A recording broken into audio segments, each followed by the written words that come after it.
Good evening, everybody. Before we begin our agenda, I just have a couple of things to say. Paul Rivers and I represented all of you on Monday at Guildford Cathedral at a service of choral evensong to pray for Bishop Andrew. And I think we should all keep him in our thoughts. The cathedral was full.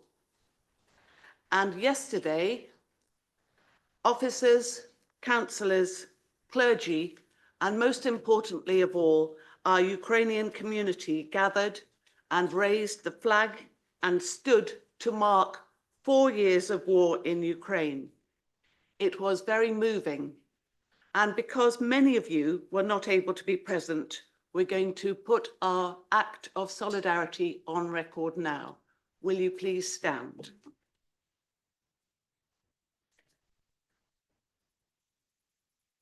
It is 4 years since Russia invaded Ukraine and a war in that country. 4 years of loss, separation, sadness, cold, dark, and fear. 4 years of shattered lives, of shattered dreams. 4 years of devastation. But yet, Ukraine still stands.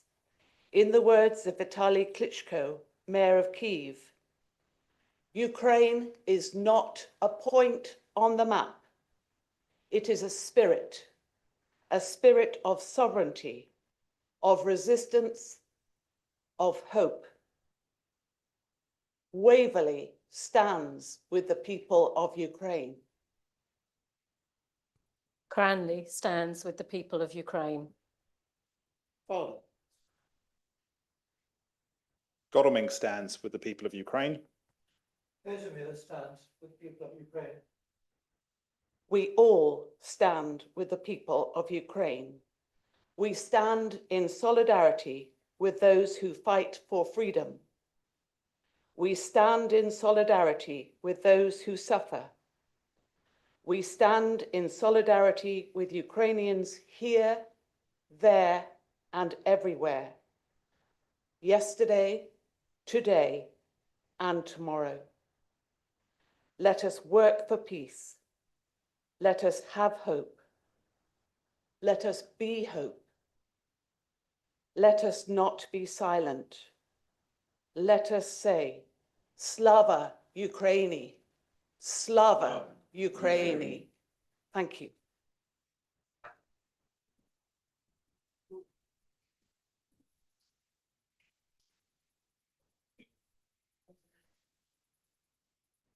We have a lot of business on this agenda tonight, so may I politely request that we keep things moving and focused by speaking only to add something new and necessary to the debate. And if time is moving on and the debate has sufficiently covered the business, especially if things get repetitive, please be advised that I may use discretion to move things along, even if not everybody has spoken. Please note that as this is the budget meeting of the Council, item 7, the budget, will be conducted in line with the budget procedure rules. This includes holding recorded votes on the substantive motions and alterations to speaking times. You have a simple guide to speaking on the budget item on the tables before you, which includes the timings and order. The rest of the agenda remains with usual procedure. Item 1, apologies for absence, Katie. We've received apologies from Councillor Atkins, Councillor Barker-Lomax, Councillor Cavalieri, Councillor Clark, Councillor Higgins, Councillor Rubini, Councillor Staunton and Councillor Wicks. Don't believe there are any other apologies. Thank you. Thank you. Declarations of interest.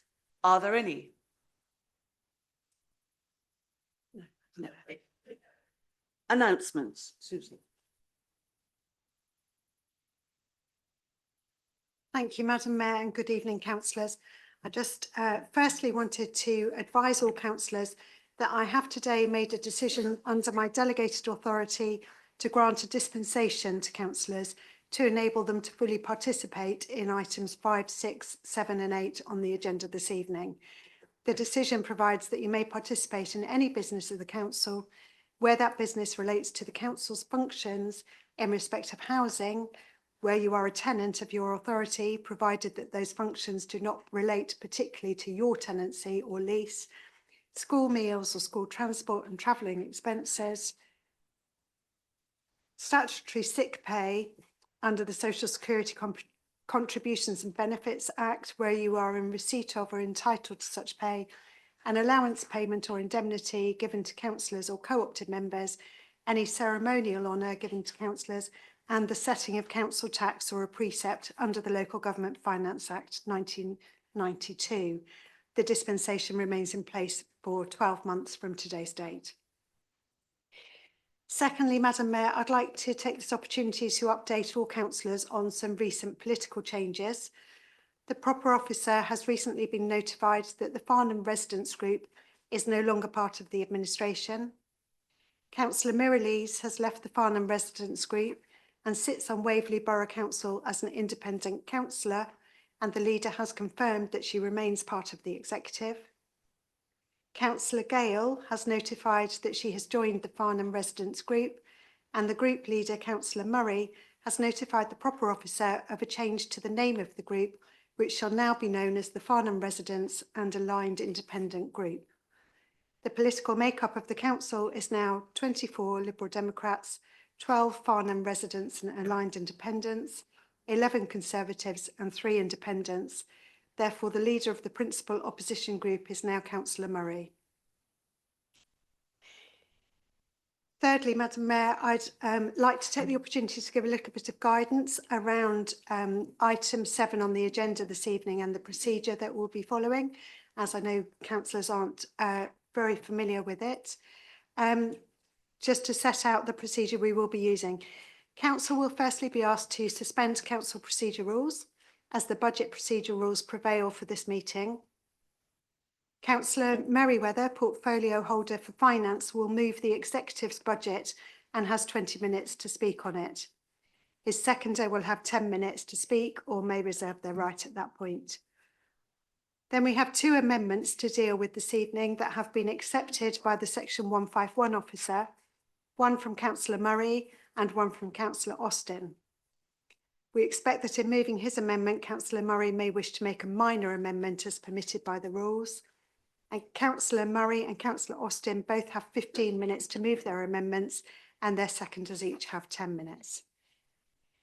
Councillor Mirrlees, Munro and Williams will then have an opportunity to speak in that order, before all councillors will have an opportunity to speak for 10 minutes on the motion and all amendments within one debate.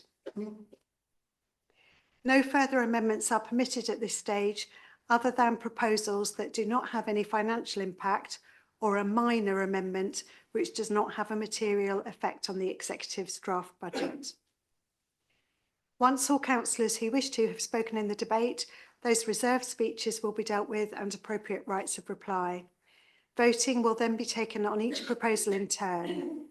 And please be aware that some proposals may have consequences on other proposals depending on the outcome of the vote. So prior to the vote being taken, the Section 151 officer will explain any consequential impacts of each proposal on the others. And please note that voting as required will be by way of a recorded vote on item 7. Thank you, Madam Mayor. Thank you. There are no questions from members of the public, but there are 2 questions from councillors. Councillor Beeman, do you have any supplementary questions? At this point in time, I've no supplementary questions as such because we've got a heavy agenda, which I think we need. But I would like to pursue this matter outside the full council with Councillor Merriweather at an appropriate time. Thank you. Thank you. Councillor Keane, did you have? No, I'm sorry. I meant to declare and I've just remembered that we actually rent a garage from Waverley Borough Council, Councillor Rubini and myself. Thank you. Sorry. Thank you. Councillor Kenry, did you have a supplementary.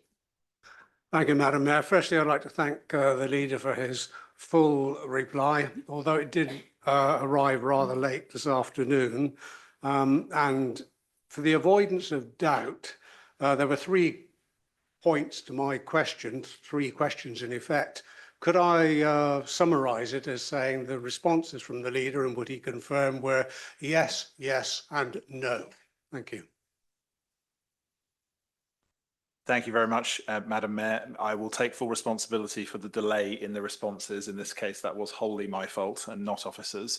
And I think my answers are fairly clear in the report, but I think that's a fair summary. Councillor Merriweather. Sorry, Madam Mayor, I just wanted to record that I'm very happy to take up Councillor Beeman's request to discuss this offline.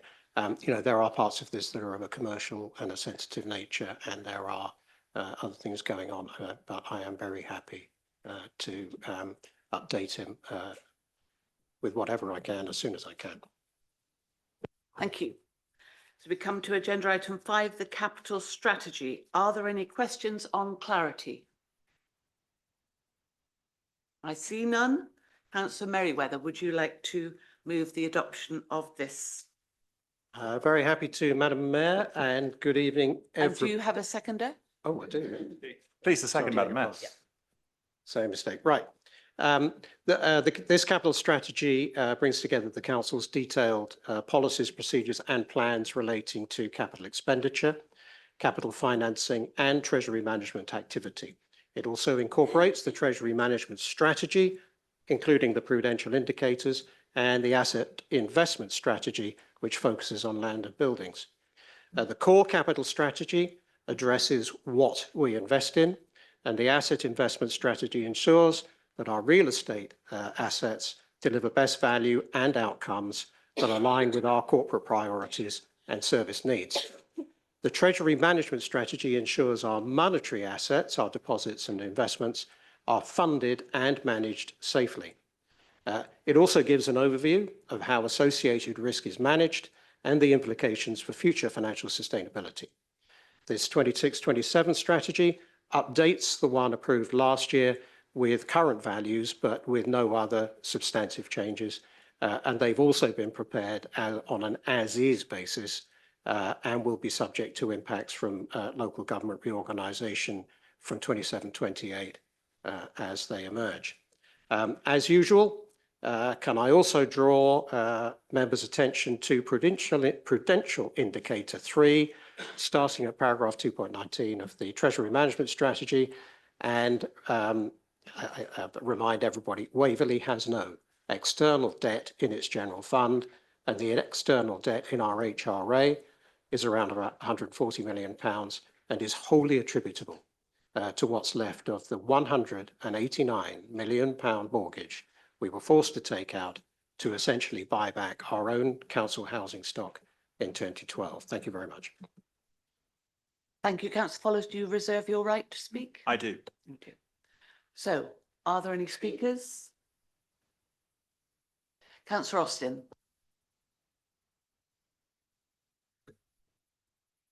Good evening, everybody. I just wanted to first say how delighted we are to see the Farnham residents and Councillor Gale join opposition. And I want to wish Councillor Murray in particular all the very best in his new spot. We're thrilled to see you there. So on this capital strategy, overall, we note little difference. Camera. Not that I'm, I can see it from here though. I can see it from all the way back here. Overall, we note little difference between last year's documentation and this year's.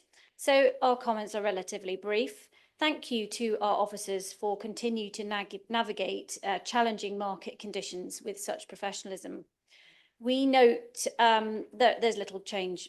Although much of the strategy is sensible, we remain concerned that its emphasis on best and social value is increasingly being used to explain away poor decision making, with best value and social value becoming a shield rather than a standard.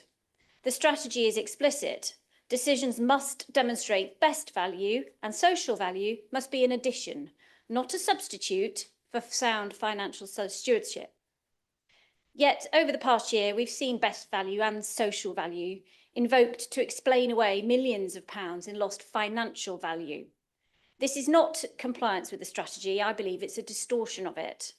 Social value matters, but it has a financial dimension too. The ability to keep services running, to invest in housing, and to maintain a strong and sustainable council for the long term. If we weaken the financial base, we weaken the very social outcomes we claim to champion. Interesting to note in 6.2, all property assets will be assessed to determine if the cost of holding the asset outweighs the benefit of the action taken. I can point to multiple projects where I believe that line has been crossed, 69 High Street being the most prominent.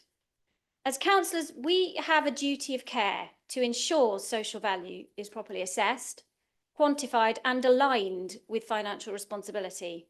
The opportunity cost of one course of action is the abandonment of another project that might have delivered far greater returns in housing, in financial resilience, indeed in social value. Last year, we abstained on this point. Across multiple projects in the past year, those concerns have unfortunately been proven correct, and so we will abstain again. Thank you. Thank you. Are there any other speakers? Councillor Follows. I think I would ruin the portfolio holder's day if I took this one from him, so I will yield to Mark. Councillor Merriweather.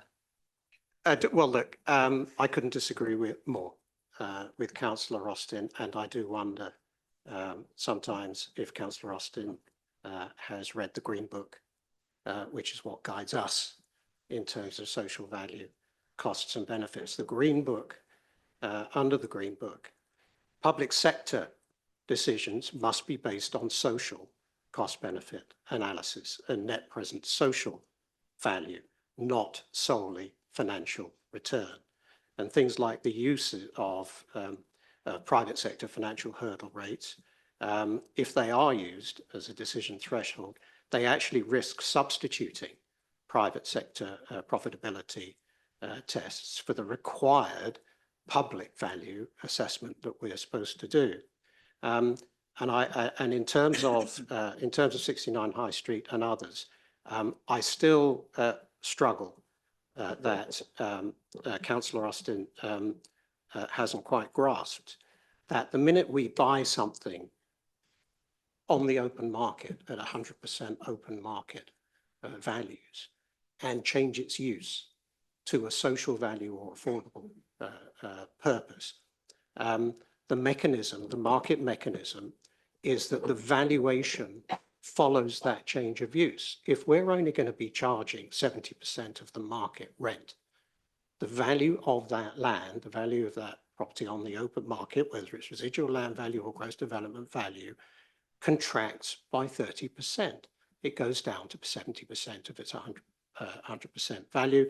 It's exactly the same mechanism that applies in reverse. If you take a bit of field and you get planning permission on it, nothing happens to that field except that the use, the intended use is changing and the value inflates accordingly.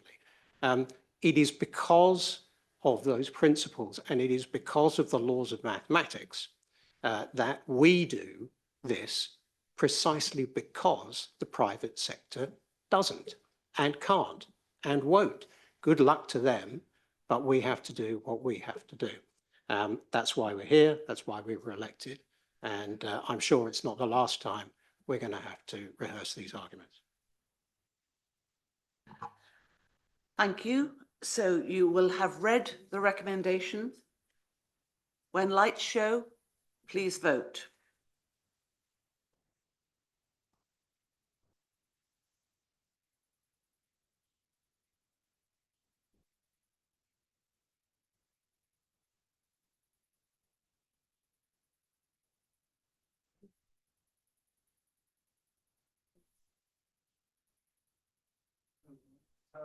Yes, I know. Forgive me. I'm trying to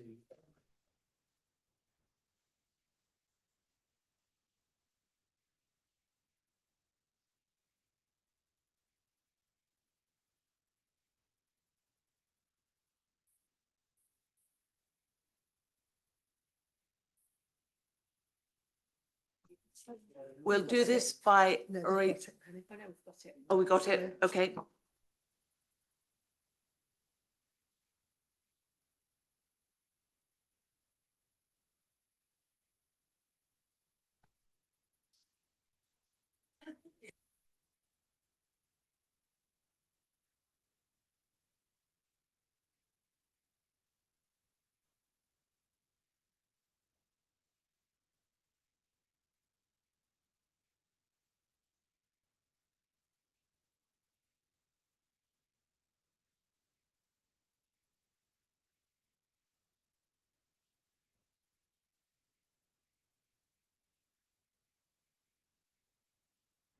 So the vote is 26 in favour, 15 abstentions and 1 against. That is carried.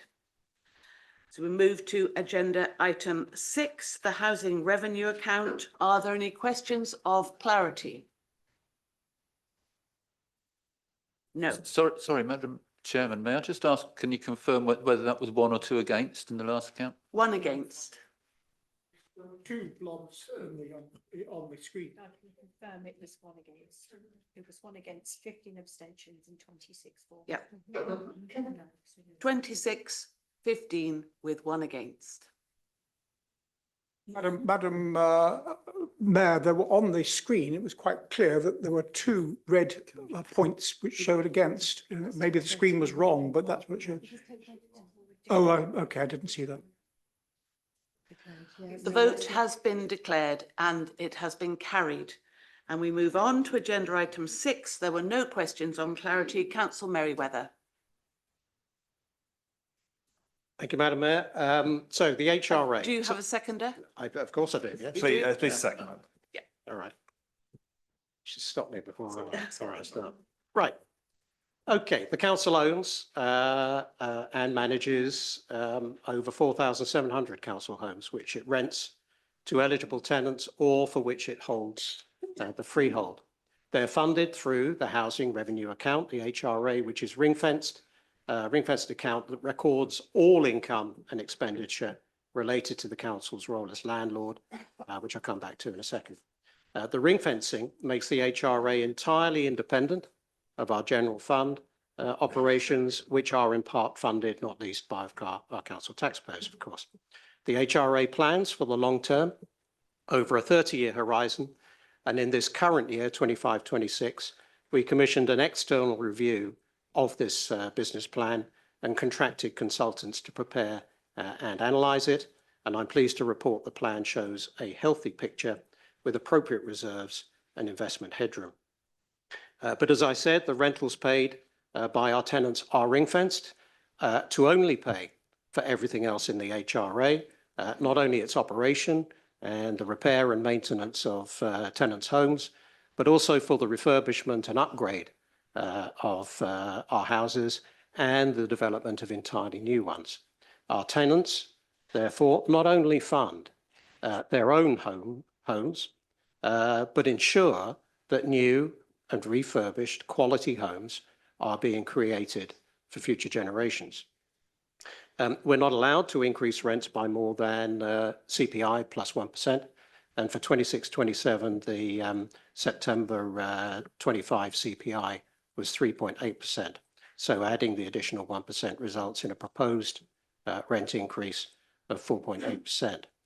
This complies with the rent standard, which is set by the regulator of social housing and governs how registered providers set and increase rents for social housing. In setting the rent increases for next year, we have considered very carefully the views expressed by our tenants through our Landlord Services Advisory Board and the impact a lower rent rise would have not only on our ability to deliver the service, but also the refurbishment and the new build capital programs that the business plan describes. We believe that a lower increase would have an adverse long-term consequence on those plans that does outweigh the short-term benefit that a lower rent increase could have. Indeed, the proposed capital programme budget has been increased to £13.7 million to include catch-up work started last year on maintaining existing homes. But we have at least been able to contain the increase in fees and charges to 4%. With local government reorganisation looming, I should also highlight in the report the bit that describes the government's proposals for rent convergence for social housing. That's at paragraph 615, which is intended to gradually align rents on existing social rent homes with the official formula rent used to calculate what similar homes would cost. We estimate that the council's current rent levels are below that formula rent by approximately £1 to £2 per week on top of the standard rent increase that we're already proposing.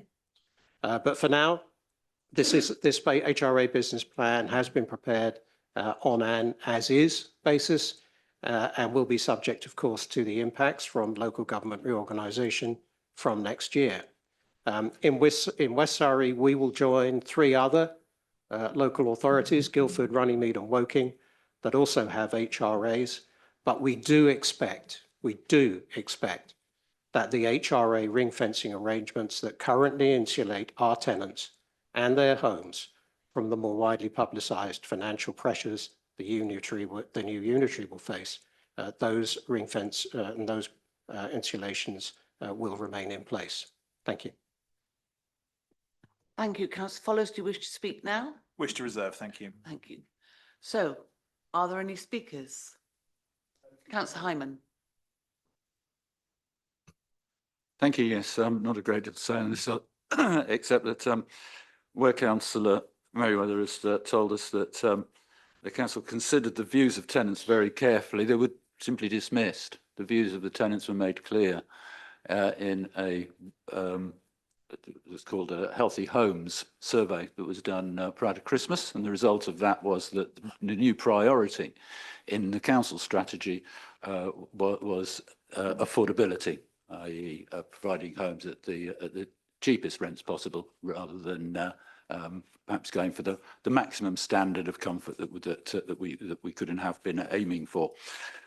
And it has also been made clear, perfectly clear by the tenants panel at the last Landlord Services Advisory Bureau advisory group meeting, board meeting, which I watched. I didn't attend.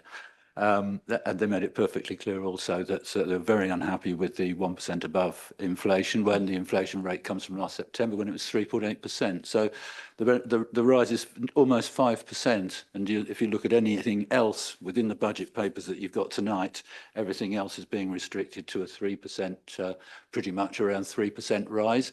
Which is roughly the rate of inflation, except for the hardest pressed in our community, who are going to suffer a 5% rise. And of course, this compounds.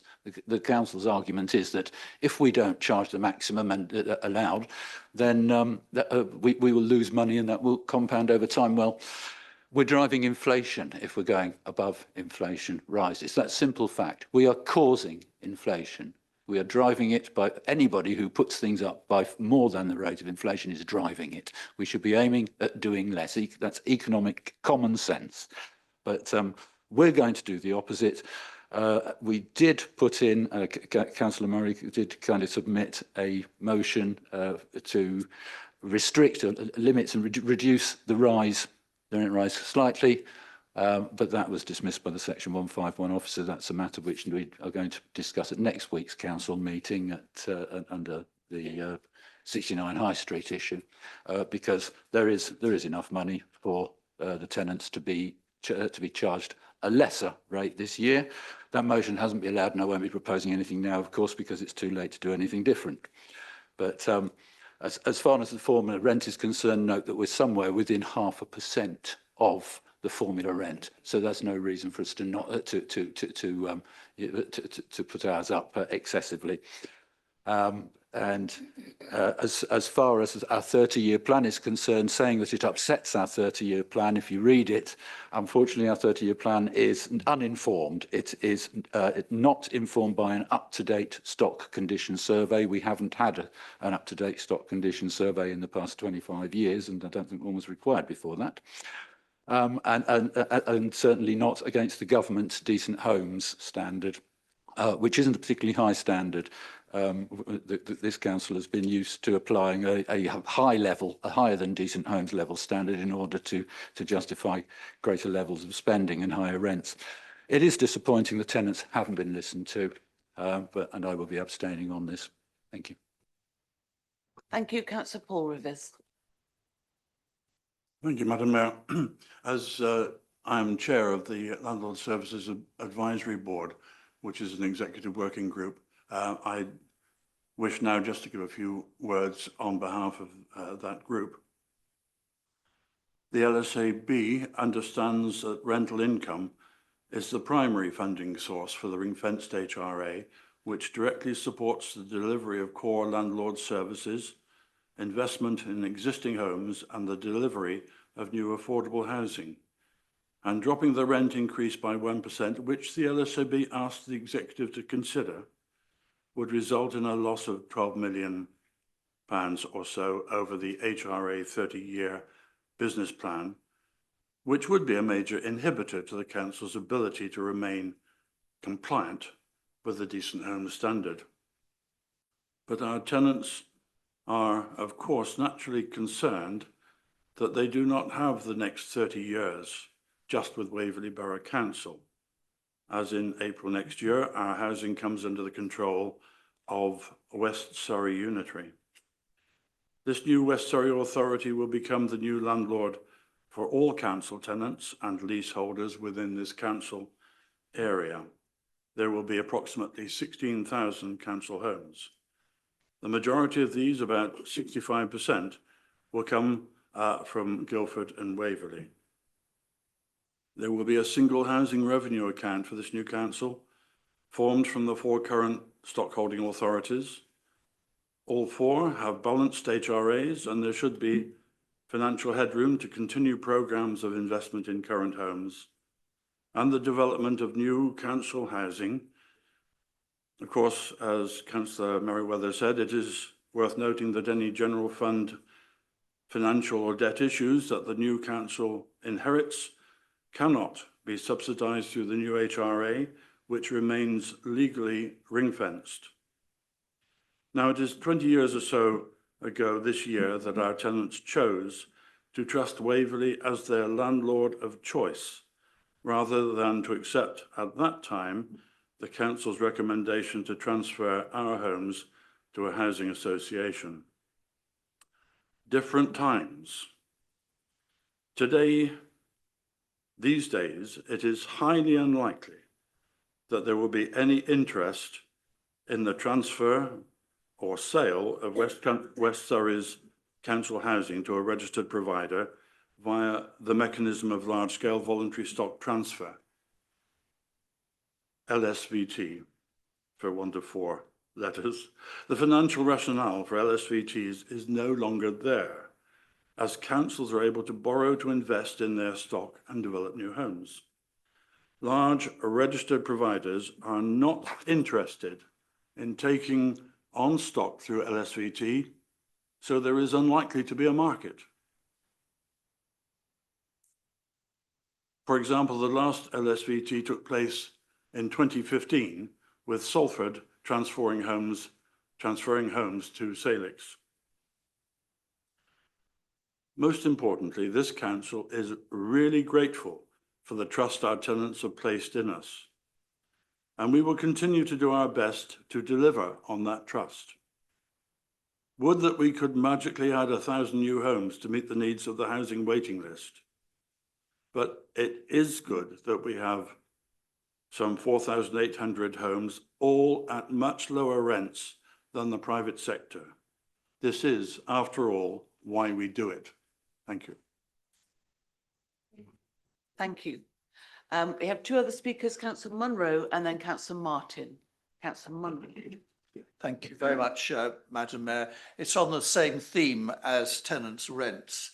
I too was uneasy reading the papers that we are imposing on our tenants a 4.8% increase. I can quite see the counter argument. They've been put very cogently. So it's a question of balance. There's no right or wrong answer. I think the balance affecting, let's face it, some of the most the poorest people in our borough. Not all tenants are on the breadline, but some are. I think that this council, the balance is wrong. There is if the rents were only 3.8%, which sounds to be reasonable, given the CPI last year, then there would be a loss of income of some £400,000. In the context of the monies we are talking about, that's not a negligible sum, but I think it is an affordable sum set against the strong wishes of their tenants and the representatives. So, like Councillor Hyman, I am minded to abstain in this particular debate. Thank you. Councillor Martin. Thank you, Madam Mayor. I do appreciate the concerns of Councillor Munro and Councillor Hyman. However, I would just say that a review of this, or that this housing revenue account paper came to the scrutiny committee and the general review for general review and feedback, and the feedback was that the proposed increase was justifiable. And that's a view that I support, the Conservative group also support. So we'll be voting for this amendment, for this, the recommendations to approve the housing revenue account budget. And I would just like to place on record our thanks to officers for all the work on this and through the year. I'd also just to say that we found that the Savills report within the body of the main report was also very helpful for our discussions, and that was particularly helpful at ONS as well. Thank you. Thank you. I don't see any other speakers, so Councillor follows. Thank you very much, Madam Mayor. I'll be relatively brief. I do want to also just offer my thanks to the officers in our finance and housing teams for all the work that they've done on this. You know, I grew up on a council estate. My parents live in council accommodation. I care about this subject very, very much. Councillor Hyman, I speak regularly to members of the public and especially our council tenants in this borough, and it would genuinely be physically impossible for me to do all the things that they asked in some cases because they would be directly contradictory. Consultation isn't about doing absolutely everything that comes out of that. It is about listening. It is about adapting. It is about hearing what the concerns are, and it is about putting remedial strategies in to deal with some of those things. It is not always about doing literally everything that you've been told by the public or by a group of residents. In many cases, as I said, those would be contradictory. But just on a couple of other comments, you made a comment about the stock condition survey. I would refer you to a report of the 31st of October 2024 that went to the Landlord Services Advisory Board, which stated for the financial year 23-24, 82% of our homes were subject to a stock condition survey. The HRA business plan is not derived from an uninformed base, and surveys such as this made it very clear where investment needed to occur. On the new build side, we know that there is 1,000 or so less houses, fewer houses, I'm going to get Councillor Long on my back in a moment for that, than we have on the housing register. So we know there's demand. We've taken time to listen to residents' views at LSAB, and I take two other things as assurance, and one of these is one that we will continue to communicate as a council. We have sufficient support in our HRA for tenants in financial distress, and if you are a tenant in financial distress, please contact the council and we will speak to you and we will listen to you and we will support you. There is a provision in our budget exactly for that purpose. But we also know we need to invest in the fabric of buildings, in the insulation of buildings, in our windows, doors, roofs, electrical infrastructure, in some cases gas, although decreasingly so. Because also remember that it's not just about how much those houses cost or how much the HRA business plan is, it's how much the improvements of those buildings often reduce the cost for residents in other ways. So yes, there might be a little bit extra rent, but if their house has had their entire fabric of their house changed in insulation, it is likely that their bills would have gone down. There are actually other ways that our investment here reduces the average cost for residents in other ways that are less tangible when you look at the direct figures here. The portfolio holder has highlighted some of the serious issues about LGR, and I don't think many of the people who voted the way that they did on LGR thought a great deal about the HRA when they did that. In fact, there was very little discussion about it here at Waverley, and as a consequence of Surrey not doing anything to do with social housing at all, there was exactly zero discussion about it at Surrey County Council when they spoke about LGR. And so it's been one of my duties on the Western Committee to ensure that we get a full HRA baseline as well, because of course one wasn't obviously forthcoming through this process, so that we can start to, having heard residents' concerns about LGR and being merged with all these other places, we can give them reassurance along the lines that Councillor Merriweather has offered about what the HRA baseline looks like and what the exposure is. As I think we're all clear, it is nowhere near the sorts of issues that we have with the general funds being amalgamated because of the debt not being present and the ring fence existing as it is. Councillor Munro, I think that I'm right that the £400,000 that you've quoted, it would be the one cost this year. That would of course be a recurring cost annually in the HRA business plan. So that 400,000 would be but the tip of the iceberg. And you can translate that very quickly into houses renovated, new houses built, upgrades to houses, savings to residents that come with that. And as a result, and many other things that have been said in this room and at ONS, and over the last 10 years I've been here nearly, I continue to support this much needed HRA and its proposals. Thank you, Madam Mayor. Thank you, Councillor Merriweather. Thank you, Madam Mayor. Thankfully, everybody seems to have stolen my thunder on most of the points I was going to make. I'd only add that as far as LGR is concerned, I don't recall housing, one of the government's top priorities, even being mentioned, either in the invitation to submit bids and certainly not in the bid that was submitted by Surrey. And I was very concerned that it was not even being addressed at all. Until it was brought up by Councillor Follows in the meetings recently. To come back to again to Councillor Munro's point, the reverse of that is the period we experienced not all that long ago, where we were actually forced to cap our rent increases at 1%, and part of the reason that we've got a bit of catching up to do is not unconnected with that. Councillor Hyman, I am thrilled to bits that you accept that there is a need to have quality homes, and that Councillor Follows pointed out that that has an impact on our tenants' finances. They have lower energy costs in insulated homes. You know, they live healthier, warmer and happier lives. But that quality comes at a cost. We operate in an environment where the land that we buy, the materials that we buy, the labour that we buy is all at full market price. Just because we give our tenants a 30% plus discount for affordable or social rents doesn't mean that we get a 30% plus discount on the inputs, on the stuff that we have to buy to provide them with that service. And so, you know, that is something that is often forgotten, but it is something I am proud to say that we manage with our resources, and Godspeed to that. So I'll leave it there. Thank you. Thank you. So there is a recommendation in your papers. You will all have read that, and there are 6 parts to it. When lights show, please vote.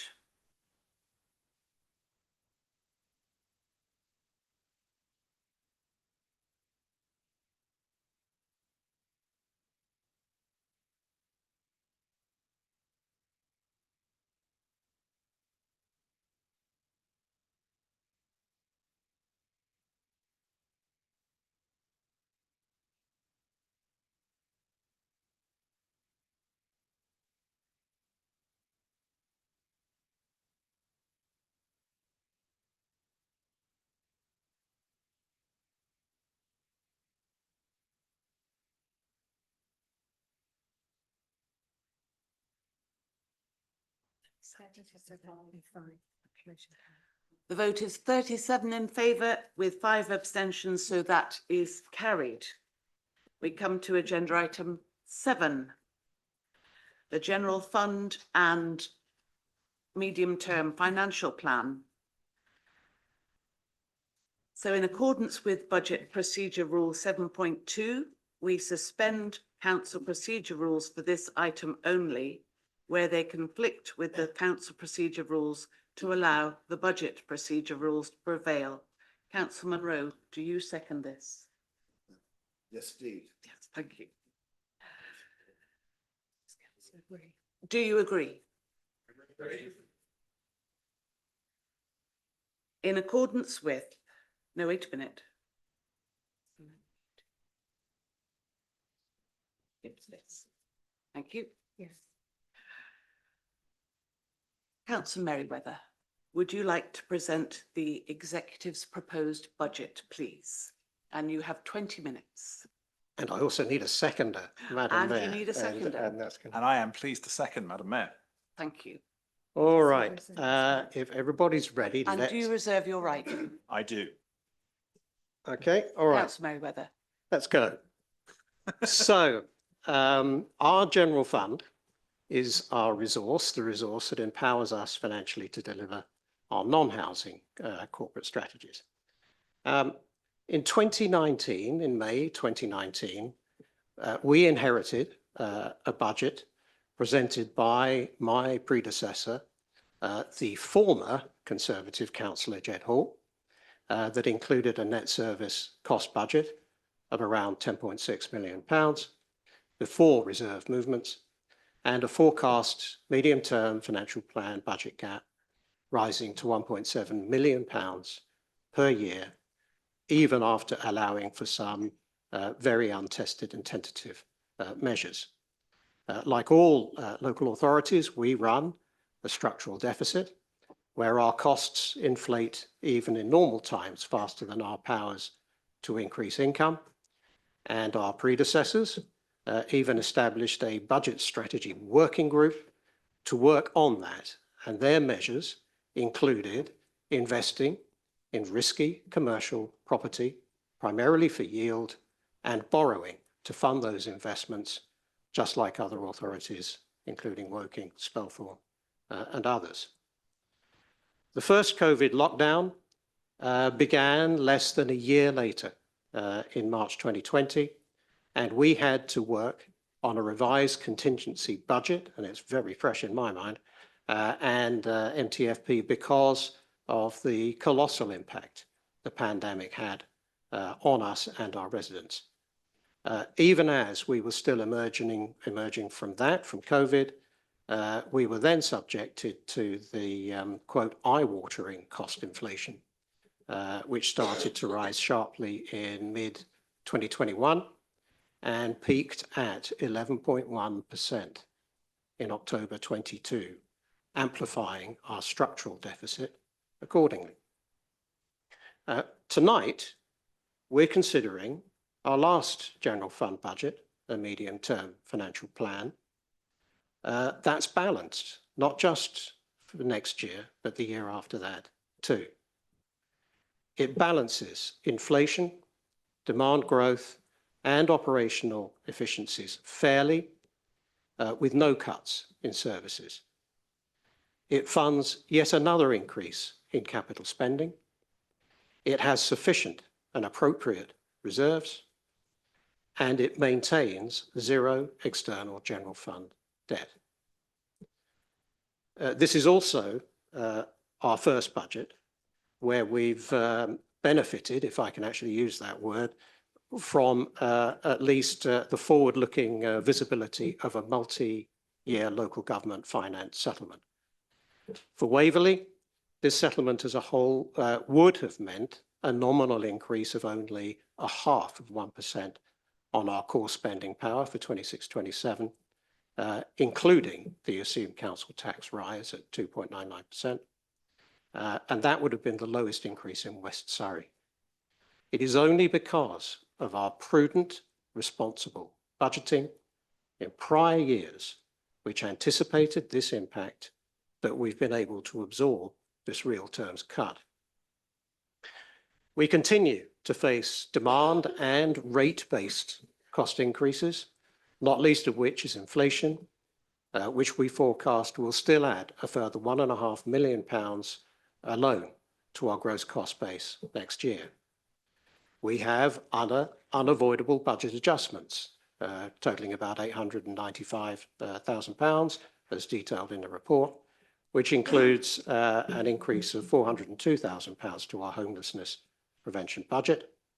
And we have other cost growth, again, as detailed in the report, with a net impact of £338,000, but which at least is mostly contained to temporary 2-year spends. Against these pressures and in mitigation, we have savings, efficiencies and other benefits, including additional service income of £548,000, including an uplift to our leisure centre income. We're also budgeting £409,000 of additional commercial income from fees and charges, and that does include car park income of £263,000. Our strategy is to increase the number of visits and encourage visitor dwell time, and we expect that this will be done with the proposed adjustments to 1 hour and all day and evening pricing in some of our car parks, as described in Appendix 4, which net out to less than 4/5 of 1%. The budget procedure rules apparently don't allow me to alter this report, or at least I didn't have time when I was told that. But for completeness, I should note that paragraphs 629 and 630 of the report do contain an error and should not refer to 6:30 p.m. as a start time, and neither a 50p charge for visitors staying less than 30 minutes after 5:30. I also believe that we'll shortly be discussing 2 car park pricing related amendments. And the first of those, which I believe you've all seen, relates to Brightwells, where this council, let's not forget, has a direct commercial interest in the success of Surrey County Council's development there in Farnham. Following continued monitoring and recent discussions with affected businesses on the role of car park pricing to the success of this project, while our budget procedure rules don't allow me to propose an adjustment to this budget, I would accept in principle at least that amendment to align with the charges at Wagon Yard, which are not the same as Riverside, for just 1 year. With regards to Councillor Austin's amendment, there's a clear conflict between short and long stay demand for our limited, finite number of spaces. We're already proposing to spend £200,000 on Blue Badge holders and the pilot scheme. And so with that, Councillor Austin's amendment, £324,000, will cost Waverley taxpayers well over £500,000, fully 36% more than our proposed increase in council tax. I'm also especially sorry to see that this amendment also reverses our proposals to cut all-day worker rates substantially. And I'm sure Councillor Fairclough will have more to say on that. Turning briefly now to capital, we're also increasing our revenue contribution to our capital programme, which now totals £6.5 million for the year, on top of the £14 million of budget scheduled for the year for already approved schemes. Again, I believe we'll shortly be discussing an amendment to allocate up to £20,000 of unallocated capital expenditure to fund a street cleaning machine for Farnham. I'm afraid, though, that amendment is silent on the operating costs for that machine, which could be substantial. However, I must also advise members that officers have already been in discussion with both Biffa and Farnham Town Council regarding the provision and funding of a mechanical street cleaning machine under the Biffa contract. And we believe that a satisfactory option is already deliverable in terms of the functionality of the machine and its capital and operating costs within the council's existing contract cost envelope.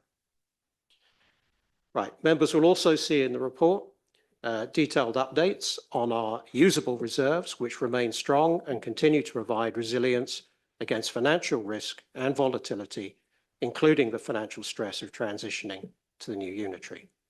Unlike others, including Surrey County Council, we have not had to contrive financial resilience by dual purposing reserves that have been earmarked for other specific purposes. And in fact, in recent years, our general fund working balance has not risen at the same pace as our net revenue budget, which it is supposed to track. However, following the latest review by the Section 151 officer, we've had it confirmed that a forecast working balance of £3.2 million is appropriate. At the same time, the voluntary and community organisations that we support are under more pressures than ever and face much higher financial insecurity as the new unitary looms. So on that basis, I believe that Councillor Mirrlees will be proposing a non-material amendment shortly that will propose that additional support to our VCOs be provided through our Thriving Communities Fund with £150,000 earmarked from the forecast general fund working balance. Turning to council tax, I also believe that we'll shortly be discussing an amendment that uses any spare capacity that may be left over in our working balance to fund a reduction in council tax. And I would just like to observe that a £100,000 adjustment in council tax is worth about £1.67 a year to a Band D household. That's just over 3p per week. Council tax is just as regressive on the way out as it is on the way in. Only about a quarter of our tax base are Band D. Fully 1/2 of our tax base is in bands E to H, and only a quarter of our council tax base is actually in bands A to C. So the benefit of any council tax reduction will benefit least those already with the least. We believe that the collective benefit of the alternative possible uses, including not just the Thriving Communities Fund, is fairer and for the greater good. Finally, as we approach LGR, I would want to talk about our collaboration with Guildford Borough Council, something that was not even considered by our predecessor's budget strategy working group and has been opposed at every turn by the Conservative group here. Since we started our collaboration with Guildford, the net financial savings have risen to over £1.2 million per year at current prices. And now, though, even because of LGR, we do not expect that to be sustained. But even then, the collaboration has been and continues to exceed its target of delivering over £700,000 per year of annual savings. On top of that, it's clear that we have benefited hugely from the staffing and resilience and other benefits that that partnership has brought to us. Now, I suppose that the 151 officer may have some advice on how the amendments will impact one another if and when they're considered cumulatively. But in the meantime, for the last time, I'm grateful to those members who've reached out in public and in private to engage with questions and other constructive comments. That is always welcome. But I must save the last word for our officers once again, for their dedication, their hard work in producing this budget, again, under almost impossible circumstances and difficult timelines. And thank you for that. Thank you. Before we come to other speakers, 2 members have left the room during your words, Councillor Merriweather. I propose to take a comfort break after this agenda item, but strictly you should be in the room to hear every single word of every proposal and motion to vote. But Councillor Gale, Councillor Ralleen, because you were out of the room for such a short time, we judge that you can vote. But other people, please, we will have a break after this. Councillor Murray.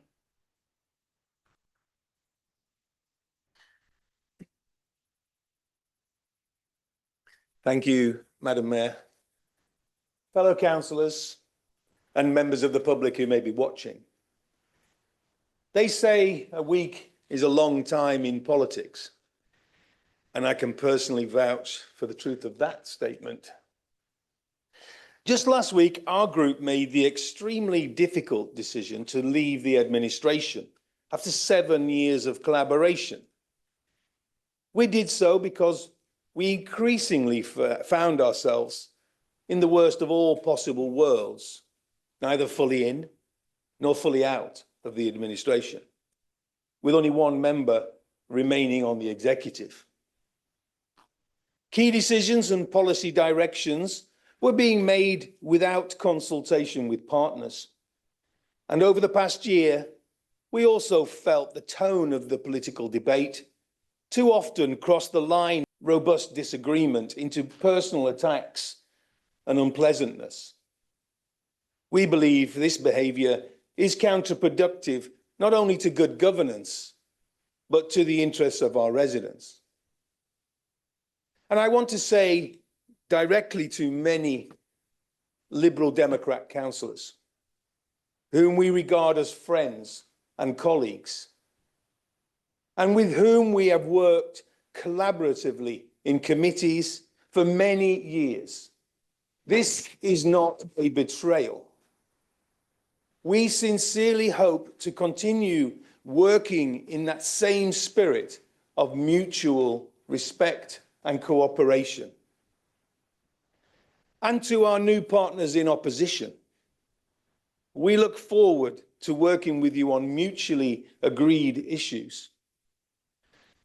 This is now a finely balanced council operating under a minority administration. That places a responsibility on every one of us to use our influence and our votes carefully and constructively. And as leader of the opposition, I give my assurance that I will do everything I can do to act in the best interests of our residents and of this council, and will do so to the very best of my abilities. And I thank my colleagues sincerely for the trust they have placed in me. Madam Mayor, and now to turn to tonight's budget. Those who know me well will know that my skills do not lie in forensic accounting, or forensic anything for that matter. I left school at 15, and I've spent my whole life working in the hospitality business, where probably my only real talent, if anything, is working with people. I may not have the passion, eloquence and delivery of Councillor Austin, nor the impressive combination of accounting and stand-up comedy, which Councillor Martin provides, but I will give my very best. Madam Mayor, this is not an ordinary budget. It is a final budget of this Borough Council, and it carries with it a particular responsibility to ensure that we leave behind a legacy that genuinely reflects the needs and priorities of our borough and its residents. And I want to begin by acknowledging the work of officers, particularly our new Section 151 officer, Jo Knight, Candice and her team, and councillors across the chamber. Setting a lawful and balanced budget in the context of local government reorganisation and transition to a unitary is complex work, and it is much appreciated. I would also like to place on record my thanks to Councillor Merriweather for his 7 years of service in what is a vital and important role for the council. But now that we sit in opposition, we do have some important concerns. Our concern is not about financial discipline, nor about the need for stability during transition. It is that this final budget is overly cautious, and its use of council's unallocated reserves. These reserves have been built up over many years from council taxpayers in this borough, with the reasonable expectation that they would be used to support local services, infrastructure and community well-being in this borough. In our view, this budget does not make sufficient or ambitious use of these reserves. If they are not used now to address clearly identified local priorities, there is a real risk that they will simply be transferred largely untouched to the incoming Unity Authority. And if that happens, it would represent a missed opportunity. I'd like to just briefly touch on the current scheme of members' allowances, which is linked to the annual pay award increase to staff, since this is likely to be higher than 2.99%. I would like to suggest allowances to be fixed at 2.99%, even if the annual pay award to staff would have resulted in a higher increase in members' allowances. Now, this has to be ratified by the panel. Thank you very much, the independent remuneration panel. It's not easy to say that one, I absolutely agree. This we can't do, but I would just like to say that it would maybe not look particularly good if we are giving ourselves an increase above whatever that was set at the council tax. And looking at the budget, there seems that there's no mention of the agreed costs for setting up the SIL independent investigation or the FIP car parking support scheme for businesses in Farnham, which were both agreed at full council. Now, at the executive meeting on the 10th of February, the portfolio holder for finance, assets and property confirmed that the revenue contribution to the capital programme is being increased by a further £6 million, on top of the 14 million already allocated to approved schemes, which is to be welcomed. But there remains other significant infrastructure needs across Waverley, where a further proportion of these unallocated reserves could be used for good effect. For example, there are currently 2 SANG sites for sale in Farnham. Is the £900,000 reserve allocated? Is this enough? And is it going to be used this year? If not, why are we not spending it? Is the £250,000 enough in upgrading the lights in our car parks? That doesn't seem very much. Our residents have publicly, in this very chamber, said they feel unsafe at night in our car parks. We are, however, planning on spending an extra £400,000 on treescape and woodland management. And last year it was £100,000. So why is this necessary before the unitary? Or have the trees suddenly deteriorated so badly that this is something we need to do? And I'm sure there are other examples we can find. I did not have enough time, as you can imagine, to go these things through line by line. There are all choices of where to spend, not an either-or scenario. I feel we have had little input in how these priorities have been arrived at, and where suggestions have been made, they have been ignored. To be clear, we are not advocating reckless depletion of reserves. We recognise the need to maintain adequate balances, to manage risk and ensure smooth transition, but prudence must be balanced with purpose. This council still has the democratic mandate, the legal powers, and the local knowledge to make targeted investments that would leave a tangible and lasting benefit, whether through improving borough assets, supporting the voluntary and community sector. And I note with the amendment this evening, and I am pleased to see the amendment in the voluntary in the Thriving Communities Fund of an extra £150,000. This has been found out because someone's gone through this budget and found extra money. So there is money there, which was not earlier. So that is something which, when I'm talking about, is what I see. And I'm glad to see it. So there are long-standing infrastructure backlogs which could be addressed. So, Madam Mayor, I would like to now formally move the following 3 amendments, which are seconded by Councillor Beeman. Madam Mayor, it would be most grateful if you would allow each item to have a separate vote. Is that great? Thank you very much. So number one, the first one is, as Councillor Follows mentioned, it's about the investment in a mechanical street cleaning machine in Farnham. And this can be used across all boroughs, all towns, all villages. It will only need 1 or 2 days a week in Farnham, 1 or 2 days a week in Cranley, 1 or 2 days a week in Godalming. It will be moved round. So the reason why I've put this in there, because it would only cost around £20,000.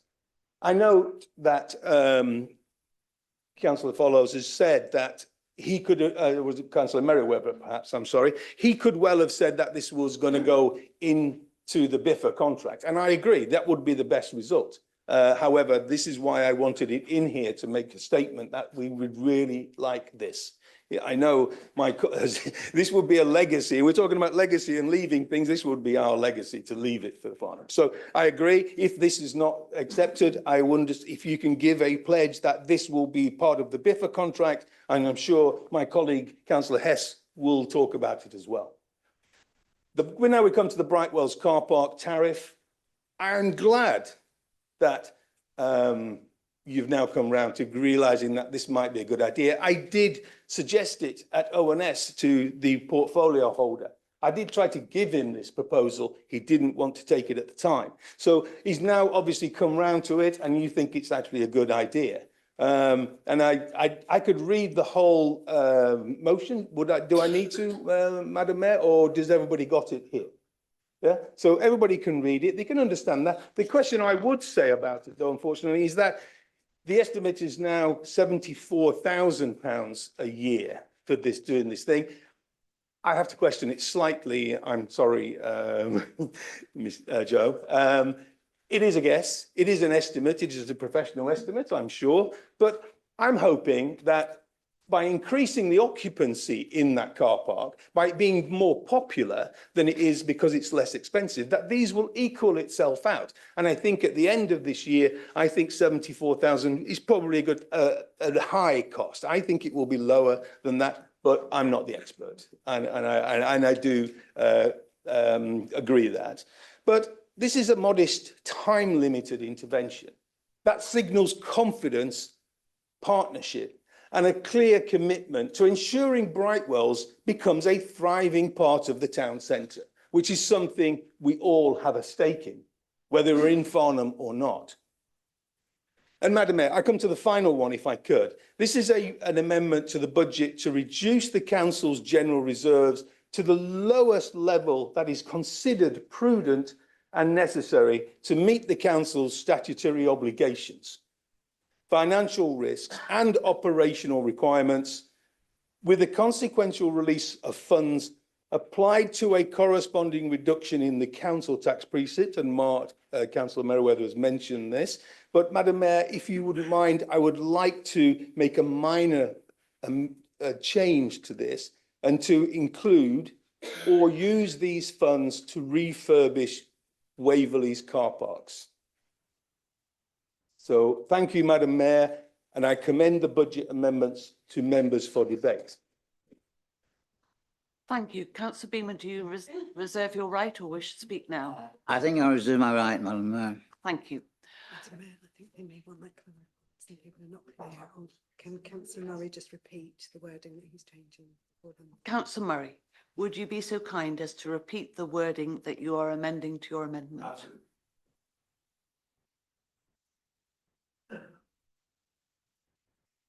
Madam Mayor, thank you. My apologies. So at the end of that, it says the reduction in council tax precept, or to use these funds to refurbish Waverley Borough Council's car parks.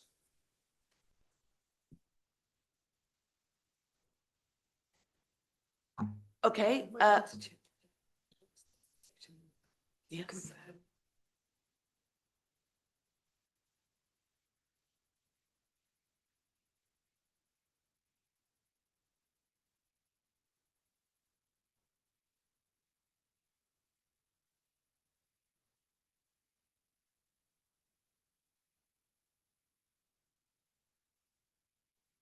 Yeah, we're just taking 2 minutes.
Councillor Murray would like to just clarify what he's moved. Councillor Murray. Thank you, Madam Mayor. And councillors, apologies for any disruption or confusion. This is on part of my own inexperience and probably naivety, and also the time pressures we were all under this week. So it's not a trying to make any political point whatsoever. It's purely a time issue. So what I'd like to do is just change that last bit. Instead of apply to a corresponding reduction in council tax, but to say, or use these funds to refurbish WBC car parks. Is that clear? Thank you.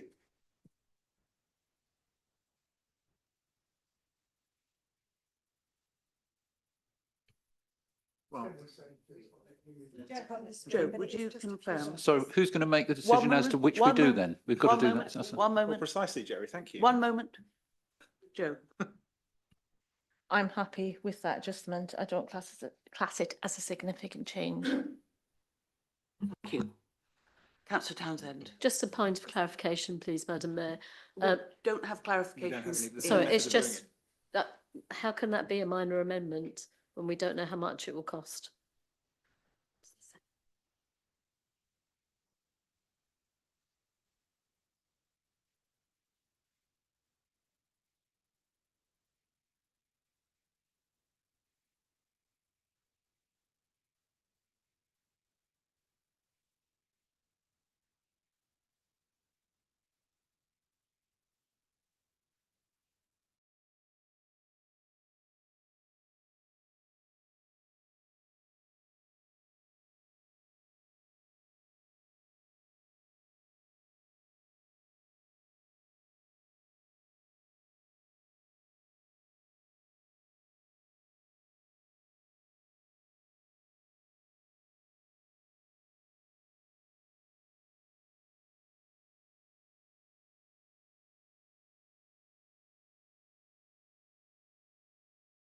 One officer considers this to be a minor amendment for the purposes of financial consideration.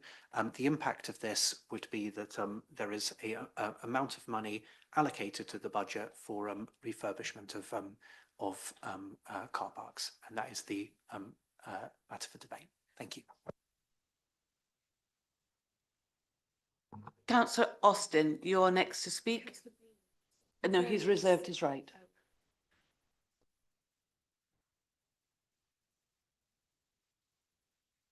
Councillor Beeman, just to confirm, you did second and you have reserved your right. I have indeed. Yep. Councillor Austin.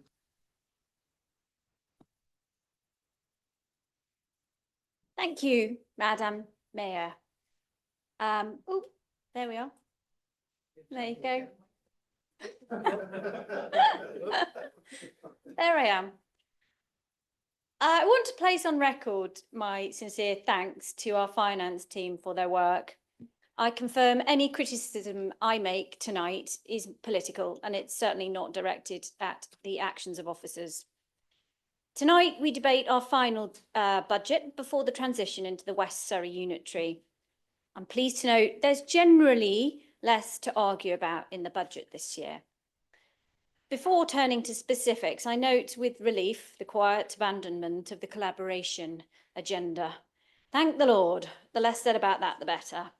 We have spent the last year dealing with multiple mergers and collaborations brought to council that have saved no money, and in some cases have cost the Waverley taxpayer to execute.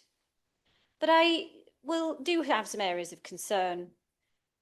Our budget presently only balances because of the estimated £125,000 plus each month in interest coming into the general fund from the 36 million being held in Waverley, by Waverley in SIL and to a lesser extent Section 106 funds.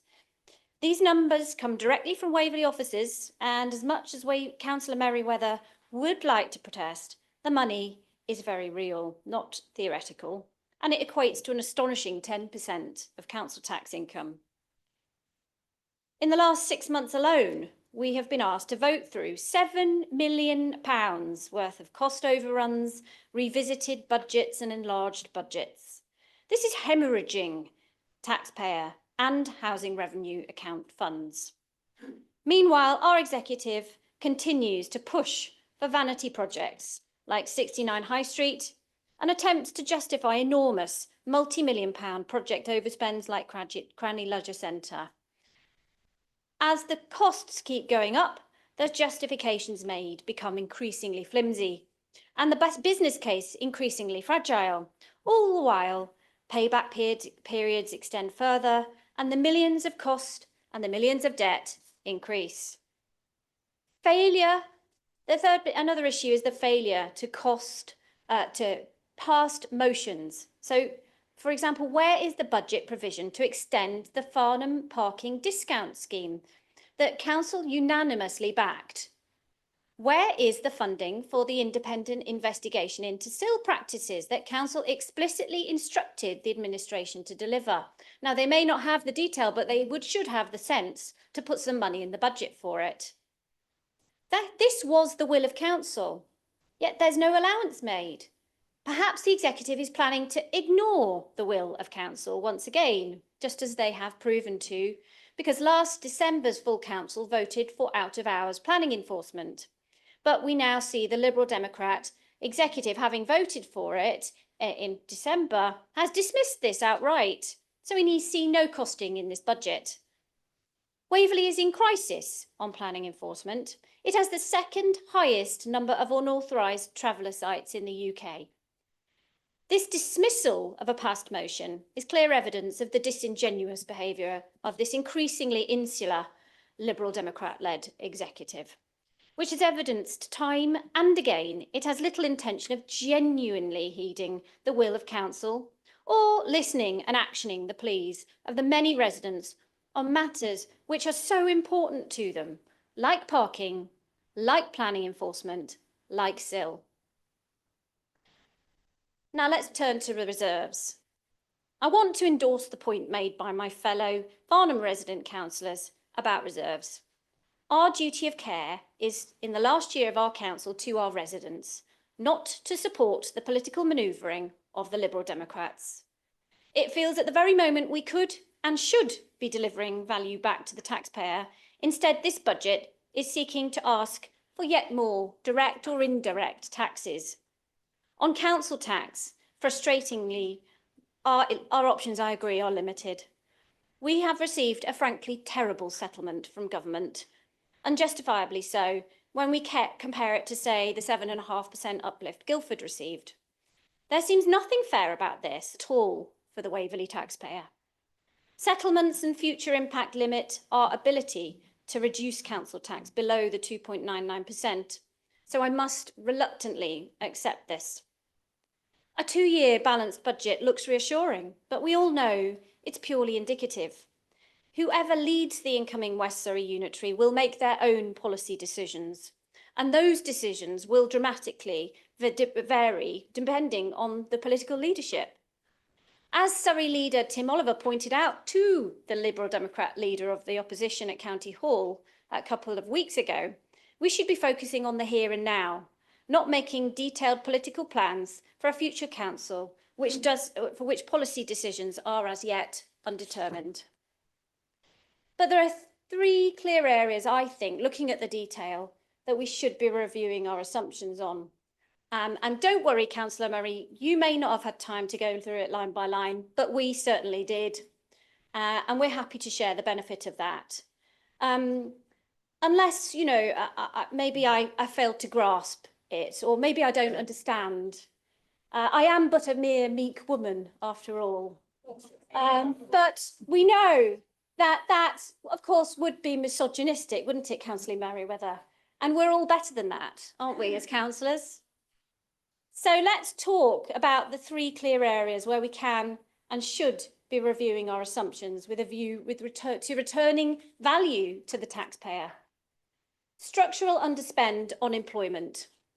This budget employs to roles and assumes 100% employment from day one, less a 1% target vacancy savings assumption equating to 250k. The reality is that actual underemployment for the last 3 years has averaged over 1 million this year, and it is forecast to be £1.25 million underspend this year. The trend data shows you could absolutely build the case to say the vacancy savings in our budget could be 3 or 4 times greater than this 1% target. We consistently over budget for roles that are simply not filled. And given we have only 13 months left to run, we cannot expect that they will all magically be recruited to now. The opposite, in fact. And even if consequentially agency and temporary staff costs rise to compensate, structural underspend will remain significant. We note other councils have assumed a 3% or even a 5% target vacancy saving rate. A pragmatic but still relatively cautious 3% at Waverley would be 691k, thus providing a 447k additional savings, which could be used or returned to our residents. Let's move on to Sang. A 900k assumption has been earmarked for years. Since 2016, in fact, it has been sitting there. And it's not tied by any Section 106 agreement or anything. So it could be used and it could be spent. It's sat there, accruing interest, unspent. Again, I must question whether we have the opportunity to spend it in the near term. Is it reasonably going to be spent, or are we just handing it over to the new unitary? I don't think that's fair. Now, LGR, we've got 1 million in earmarked reserves over and above the 800k agreed contribution from each district and borough council. This seems to be very high without any specific costings as to what and how this could be spent. I've seen no case to support that. I believe we would fail on common sense not to make more realistic and pragmatic assumptions on this for the remaining year of the council, given we have trend data to support massive underspend going back years.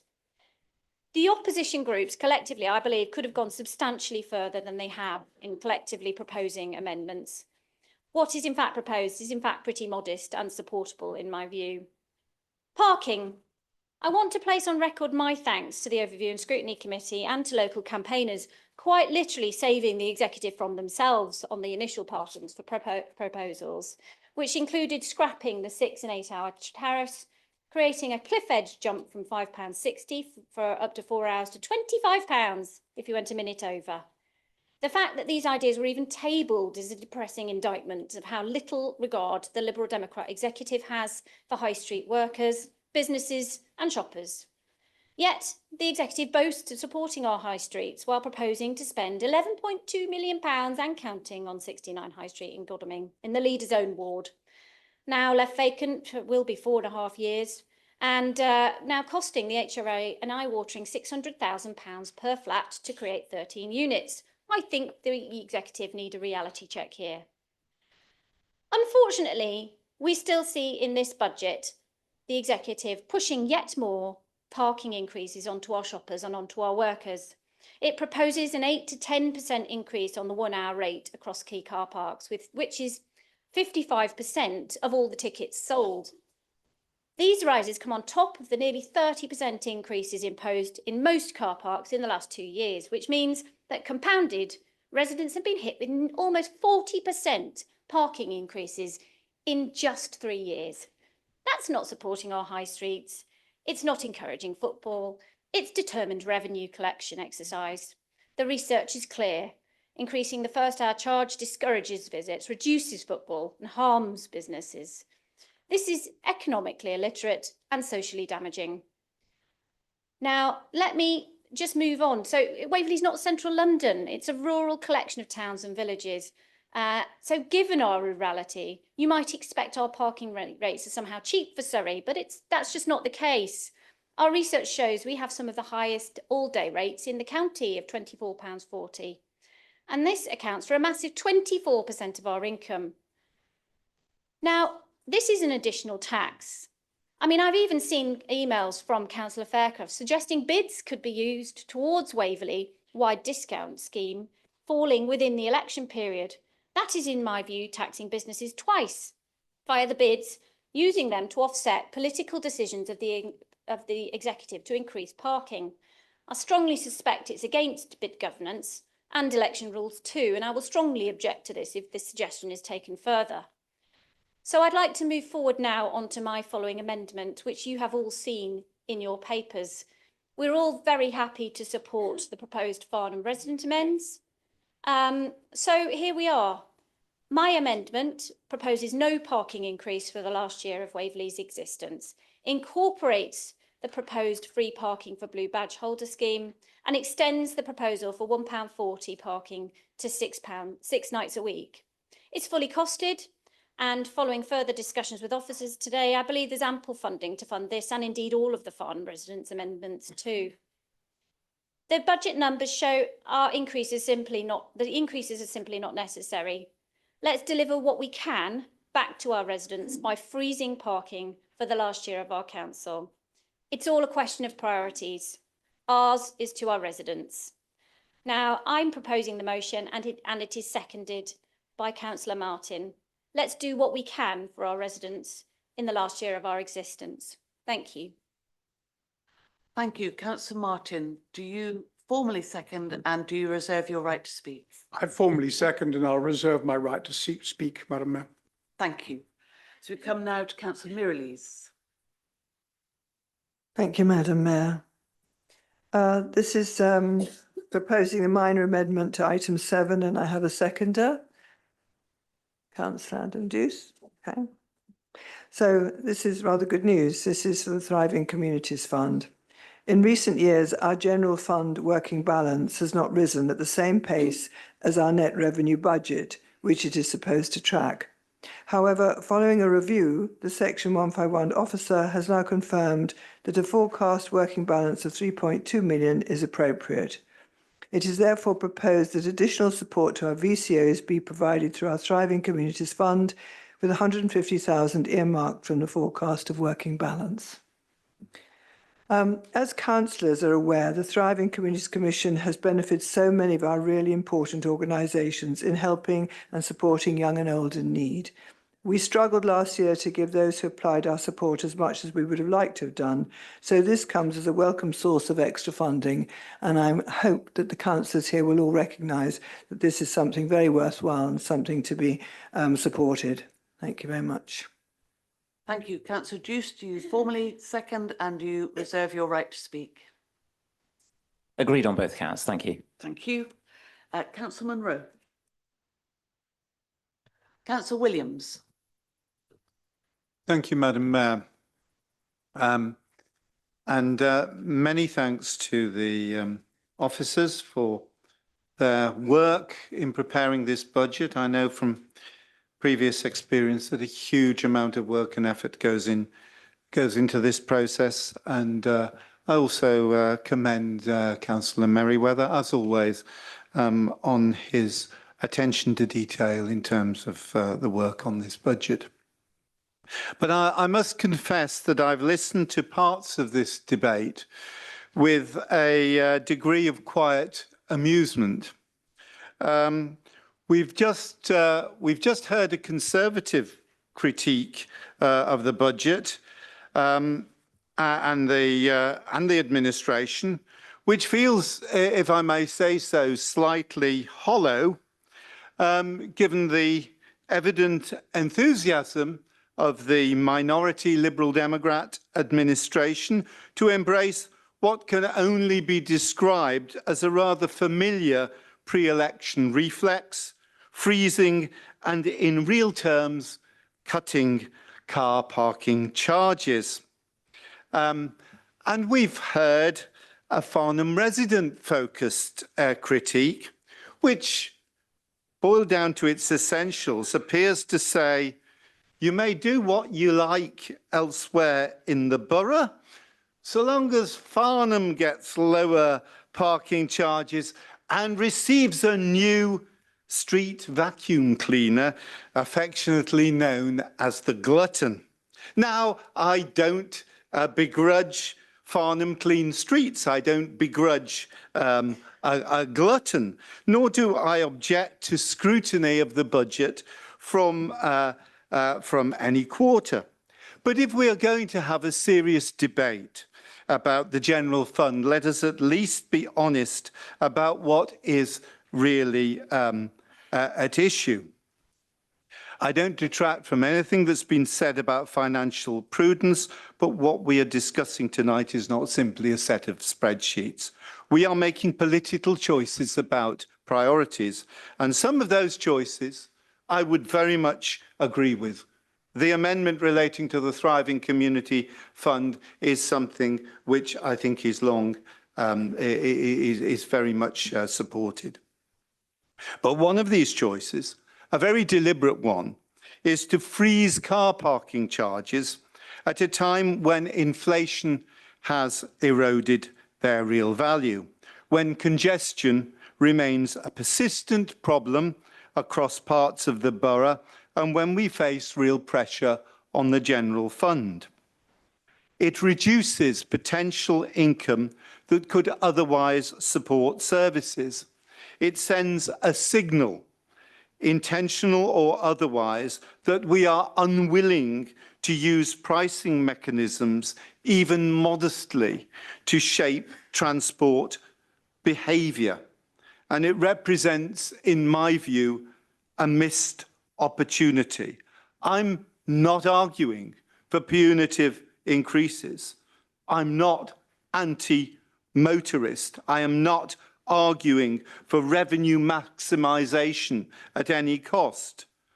But aligning parking charges with inflation, no more than that, would have been a prudent, proportionate and defensible step, particularly if even a portion of that additional revenue were earmarked to support active and sustainable transport, ease congestion and assist residents who do not have access to a private vehicle. Instead, it appears that the administration has chosen a politically comfortable path. And that choice matters because this budget does not exist in isolation. So I'll focus on car parking. Parking policy is not just about revenue. It shapes behaviour, land use, congestion and fairness. By effectively cutting car parking charges in real terms, we are foregoing revenue that could have been used lawfully and constructively for transport-related purposes. Waverley is not the Transport Authority. That responsibility lies with Surrey County Council and will be the responsibility of West Surrey. But that does not mean that we are powerless and should not be taking actions that we will be able to take forward to our new West Surrey Council. Parking income under statute must be used for transport-related purposes, and that creates an opportunity. I do intend to propose at the next ordinary council meeting the creation of a small, focused, earmarked reserve, a mobility and access partnership fund. And in the meantime, I invite the executive to review its position on parking charges in the light of that opportunity, an opportunity that can meld into the work that's being done to align the local authorities of West Surrey once the new unitary authority is formally established on the 7th of May. A mobility and access partnership fund would enable us to restore the scenario of inflation-aligned increases in parking charges in order to support community transport initiatives in partnership with others, contribute to active travel enhancements, help address access gaps in wards with lower car ownership, or pilot small-scale schemes designed to ease congestion and improve equity. The alternative is to stand still, and in transport policy, standing still is rarely neutral. It reinforces existing patterns, car dependency, road congestion, disadvantage for residents who do not have access to private vehicles.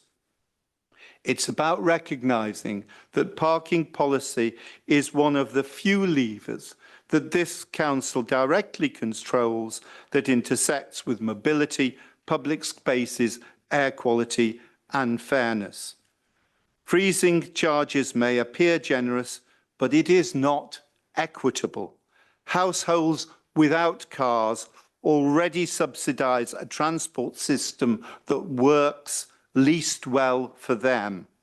And I hope that between now and then, the executive will reflect on whether freezing parking charges truly aligns with our wider ambitions on sustainability, inclusion and responsible stewardship of public space. So this budget is competent, but competence is not the same as ambition.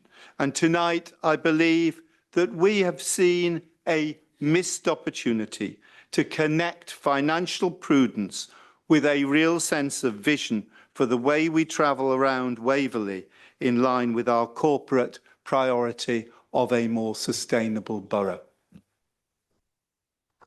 Thank you, Councillor Williams. And now, Council, we come to debate the Executive's original budget, plus all the amendments that have been moved and seconded, all at the same time. Each councillor can speak only once. Councillor Ward. Thank you, Madam Mayor.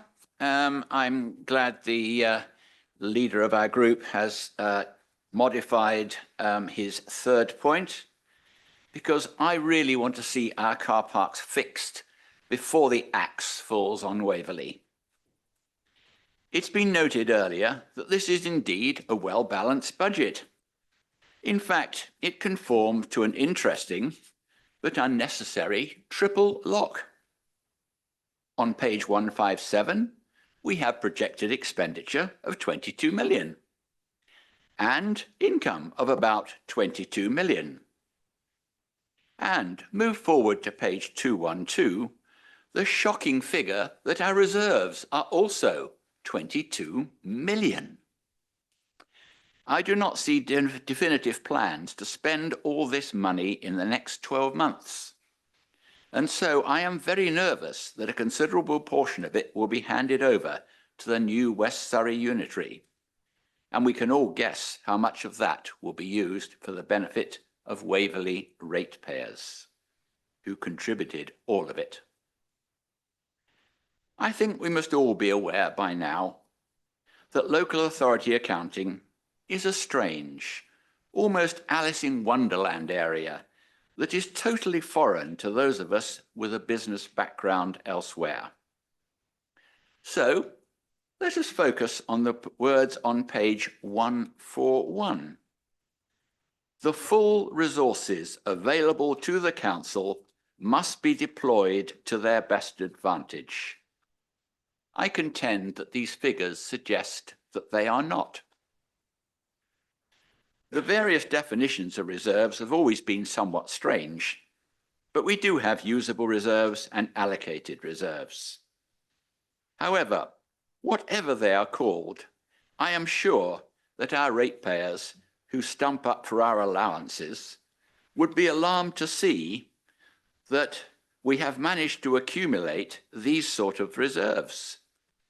Our ratepayers pay about 12 million a year, give or take. So almost 2 years of their contributions are sitting in Waverley's unspent reserves pot. I wouldn't be very happy if that was my money, let's say, in a pension. Much has been said in the local press, social media, and by the public in this chamber about the poor quality of our road network and the lack of attention by physically distant Surrey County Council to repairing potholes. Unfortunately, a similar problem is occurring in our car parks.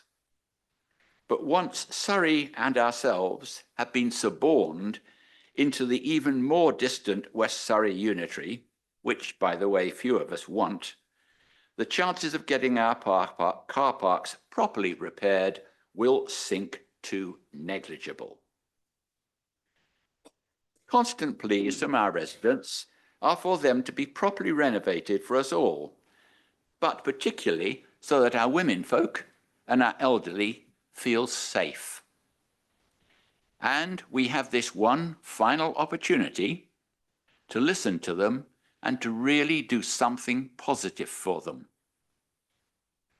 Whilst I might accept that a large proportion of the frankly gigantic 22 million of reserves are allocated, it does leave us with 9 million classified as usable reserves, which, barring what the 1-5 officer calls a catastrophic event, we seem to be intent on handing over to an unloved unitary council to be spent elsewhere. The 1-5 officer told us, and I believe it was repeated elsewhere, that the prudent minimum level of reserves is 3.2 million, and that only 150 million odd could be available for use. Strangely, exactly what Councillor Mirrlees proposed in her very worthwhile amendment. But what I am proposing is not instead of what Councillor Mirrlees wants, but in addition to. What we are hereby saying is that only 2/3 of our usable reserves are in fact available, because the 9 million has shrunk to about 3 million. In other words, 2/3 of our usable reserves are unavailable, in fact, unusable. With so-called usable reserves of 9 million, I found this very confusing. And I would like to see much more spent on fixing the potholes in our car parks and particularly bringing up the lighting to a standard where everyone feels safe. This budget is prudent or cautious, which is what officers feel they need to present to us. But we as councillors need to be pragmatic or realistic and satisfy the needs of our ratepayers, especially as this is our last chance. The money is there. Apart from overinflated reserves, we have a vast underspend, has been mentioned earlier, in our staffing budget of around about 1.3 million. Now, since this is our last chance, I think we need to think very carefully and decide really, can we spend more for the people of Waverley? Councillor Merriweather stressed earlier in his opening words that social factors must be considered. I believe that this amendment fulfills that rather well. So it rather depends on our will to get this done. I was once chatting to a friend who was an accountant. And when I gently chided him that he didn't make anything, and what did he do with all these numbers, he replied somewhat chirpily, "Whatever you like." And so I am sure that with some environments and other number juggling, we can get the funds to do these necessary improvements. If we do not do them now, they will not get done, and our ratepayers' money will be frittered away, propping up the financial transgressions of the likes of Woking. This amendment will allow us to fix our car parks for whatever they need for our residents and hand them over to their future owners in good condition, which I hope they will maintain. I commend this cash-neutral amendment to the council, as it is only moving money from one box to another. Thank you, Madam Mayor. Thank you. Councillor Hess. Thank you, Madam Mayor. Wonderful words from Councillor Ward. I think he nailed it pretty well there. I mean, look, come on, guys. This is our last opportunity to do something good with unallocated money. Why sit on it? Doesn't make sense. Councillor Williams referred earlier to the glutton machine. Actually, he's a little bit behind the times. It's with the help of the interim Environment Services Manager, a better machine has actually been suggested, tested in the streets of Farnham. But it's not just Farnham, Councillor Williams. It's for all the towns of the borough. That's Hazelmere, clean streets, Cranley, clean streets, Godalming, cleaner streets, and Farnham. Although Farnham does have the biggest footfall of all of the 4 towns, but the machine can be transported to all of the towns and to villages. So who wouldn't want cleaner places for visitors to come to, for residents to use, clean high streets, encouraging the life of the high streets and the prosperity of our towns? Who wouldn't want cleaner facilities? You know, we should be aspiring to improve things like that. On car parks, I have to say, I was in Farnborough a few days ago, and the car park I was in was immaculate. The tarmac was perfect. There wasn't a leaf to be seen. It was absolutely spot on. And then I came back to Farnham, and frankly, they do need upgrading. We do have an opportunity to do it now. The money's there. Why wouldn't you? You know, people are paying a lot of money to park in these car parks. In the autumn, when the leaves fall, they're not cleaned. The leaves are left there. It's just not good enough. So we've got an opportunity now to do something good that will benefit visitors to our town. And on the subject of congestion, you know, you need to have a reality check, Councillor Williams. The government is imposing more and more housing on us. That brings more and more cars. You're not going to get rid of congestion, it's going to grow. That's the reality of it. There'll be more vehicles.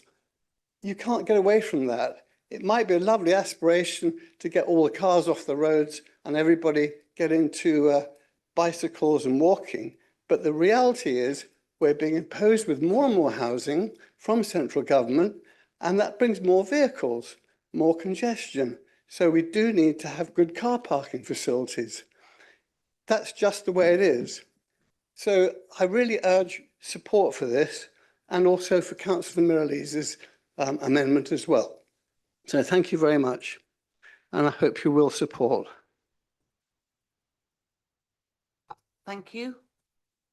Are there any other speakers? Councillor Munro. Thank you very much, Madam Mayor. I wasn't expecting to speak so soon, but it's simply it's about this street cleaning machine, which sounds a very good idea. It's an even better idea if it's used throughout the borough, not just the towns. You would expect me to say this as representing a rural constituency. Our villages get dirty too. This is an operational matter. If we do get this actual equipment, it's not for councillors to direct. They can recommend where it's deployed. It should go into the general pot and be used where it's needed most. I just asked for fairness. Thank you. Councillor Gale. Thank you, Madam Mayor. Following on from Councillor Ward, we all know that the revenue from car parking is something this and many other councils would actually struggle to balance their budgets without, and which is the reason we see such hot debates when parking charges are discussed yearly. But in the end, the residents are the ones who pay, and usually more than the previous year. Therefore, I believe it's only right and proper in this year, the last year of Waverley Borough Council, that we reward our residents in return for their payments over the years. We could leave them with a decent, safe environment to park their vehicles, well lit and well maintained. We have no idea what will happen to the parking areas when the new West Surrey is launched, but with the mountain of debt that they will be dealing with, I suspect the upkeep of a car park will be fairly low on their list. I know from experience that a female alone at night returning to a poorly lit car park can be very unnerving. I know from other females who are usually in this chamber as well, who have commented to me actually on the dimly lit car parks and the worry after leaving their employment in the winter months and having to return to their vehicles alone. If we can, we should leave our Waverley assets in good order and use some of the fund to enable this to be done. And on the subject of the sweeper, I mentioned to Councillor Hess, yes, the villages do get dirty as well. And the centres of our villages also need attention. And I would really welcome seeing that, because I very often have to phone and ask if Biffa can pop out to a village. So thank you very much, Madam Mayor. Thank you, Councillor Fairclough.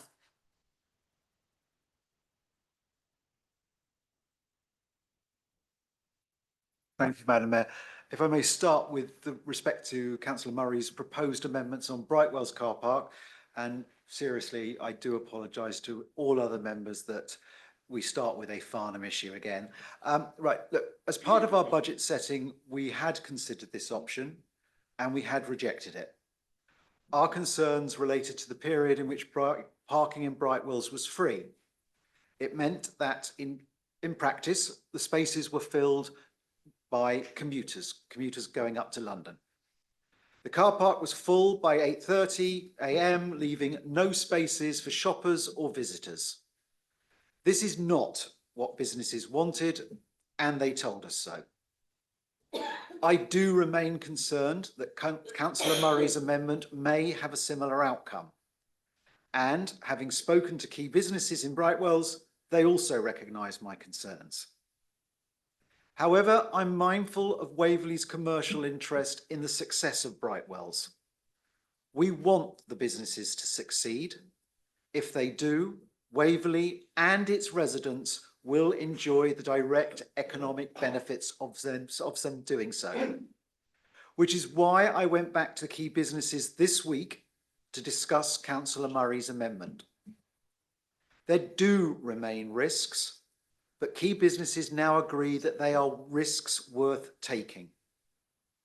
Of course, in time, the businesses may discover that the risk was not worth taking, that our original concerns about this option were in fact valid. That is why I have sought clarification that we can amend the tariffs if required. I'm advised that we are able to do so after 6 months of tonight's council decision, should that be required, should businesses ask us to do so. As a result, I am happy to support this element of Councillor Murray's amendment. With respect to Councillor Austin's proposed amendment to the budget, this is a classic case of guns versus butter. Do we subsidise those people who wish to park for only 1 hour? Or do we enable workers to park all day for less? And should we use our reserves for even more worthy projects? Well, if it helps members decide, here are 2 facts. Almost 50% of car park visitors buy a 1 hour ticket. 49.73% of Waverley car park users are gone in 60 minutes. This fact is backed up with data from the Farnham bid. On average, visitors spend just 41 minutes in Farnham.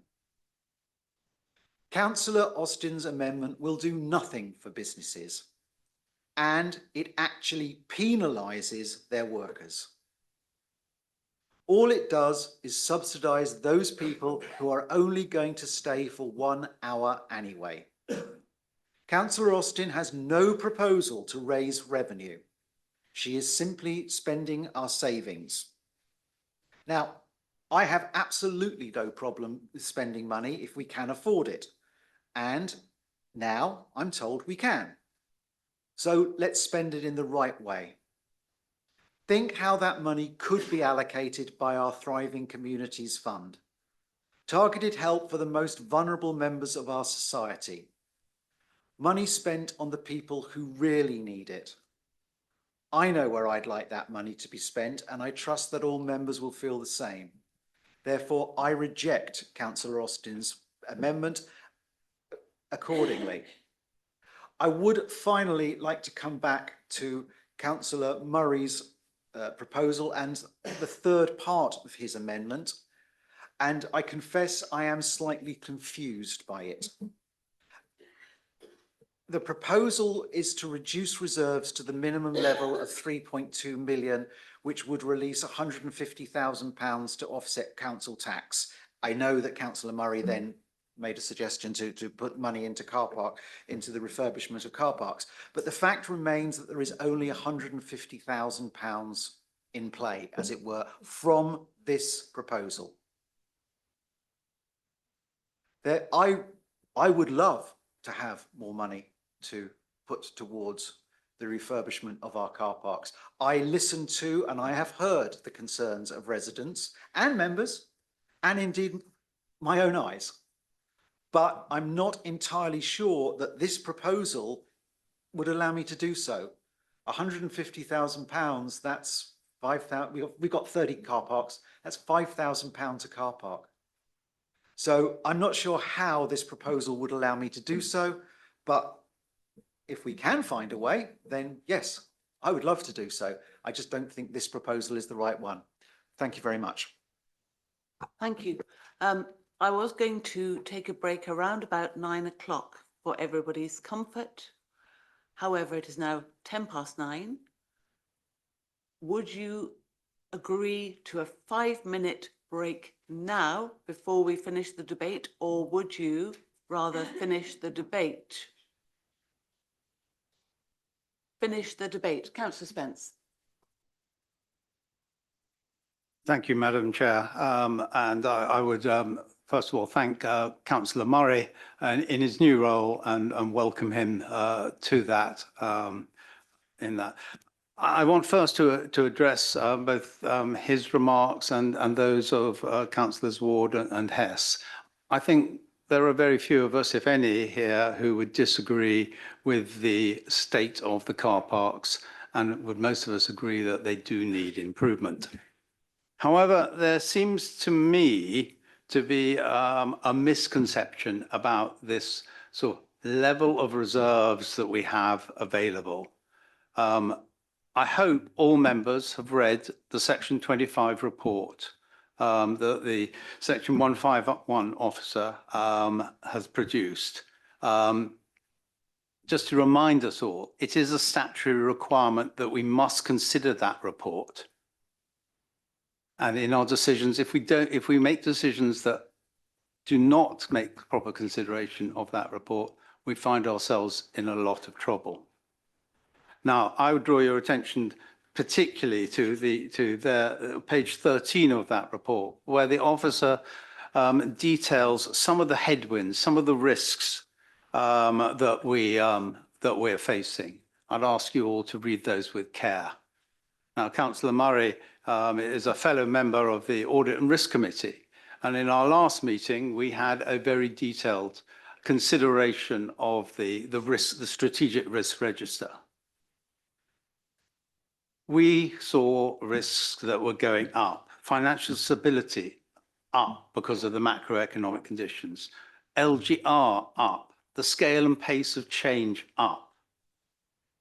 So I would just caution members who are considering some of these proposals about reducing the minimum level of reserves, that the consequences can be serious. In the event of a major problem or a series of events, this council could face a serious risk of deficit, or being forced to cut spending, or indeed having to issue a Section 114 report. So I'd ask all members to take that into consideration.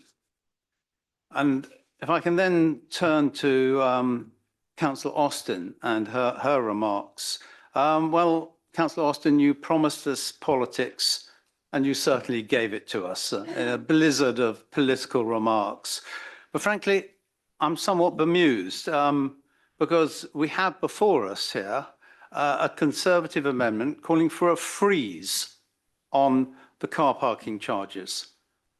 But many of my residents in Hindhead, and I'm sure elsewhere in this borough, have recently had Conservative leaflets put through their doors promising to, and I quote, introduce 1 hour free parking in every council car park, and other election sweeteners like free garden waste collections.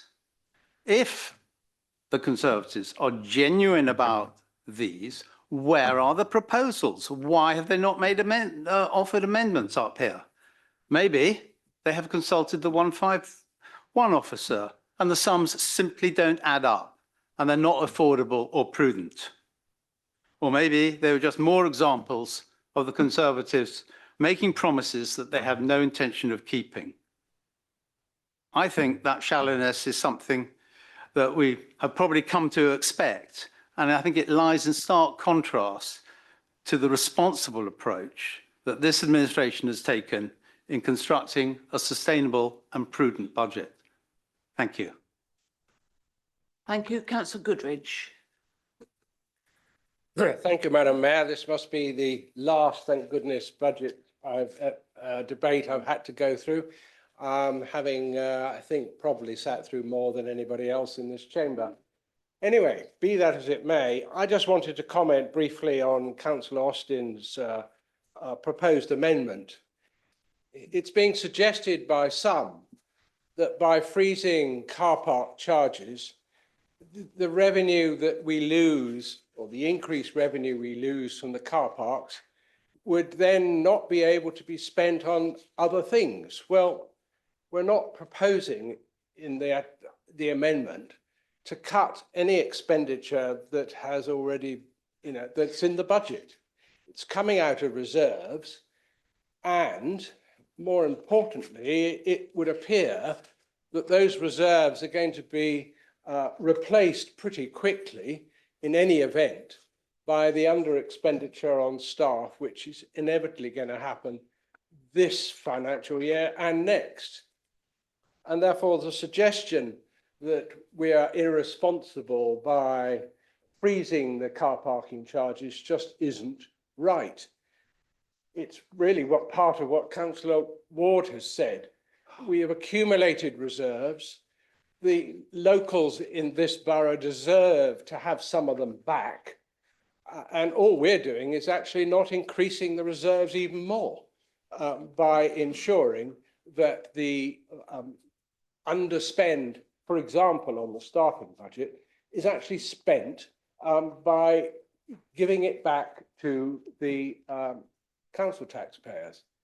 This administration is frightfully keen on ensuring that the high streets in our towns and major village should be invigorated and should be encouraged to thrive.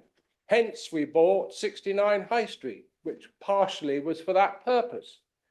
Now, the one thing that can encourage businesses and trade in our towns is to reduce the car parking charges, or at least not put them up. So it's all part of the same thing, and darn sight cheaper than buying 69 High Street. Instead, let's, or in addition, let us encourage people to come to our car parks. And if 50% only come for an hour, now if I have to decide I need to have a haircut or I need to buy something specific from a shop, one will look to see what it's going to cost in car parking and so on as part of the decision as to which village, town, whether I go to Guildford, Woking, Farnham, Cranley, wherever. And therefore, it is a decision that could be made. I want people to come to the towns and Cranley to shop, and therefore to encourage them by at least freezing the car parking charges. And I think that's a very worthwhile proposal. Thank you, Madam Mayor. Thank you, Councillor Hyman.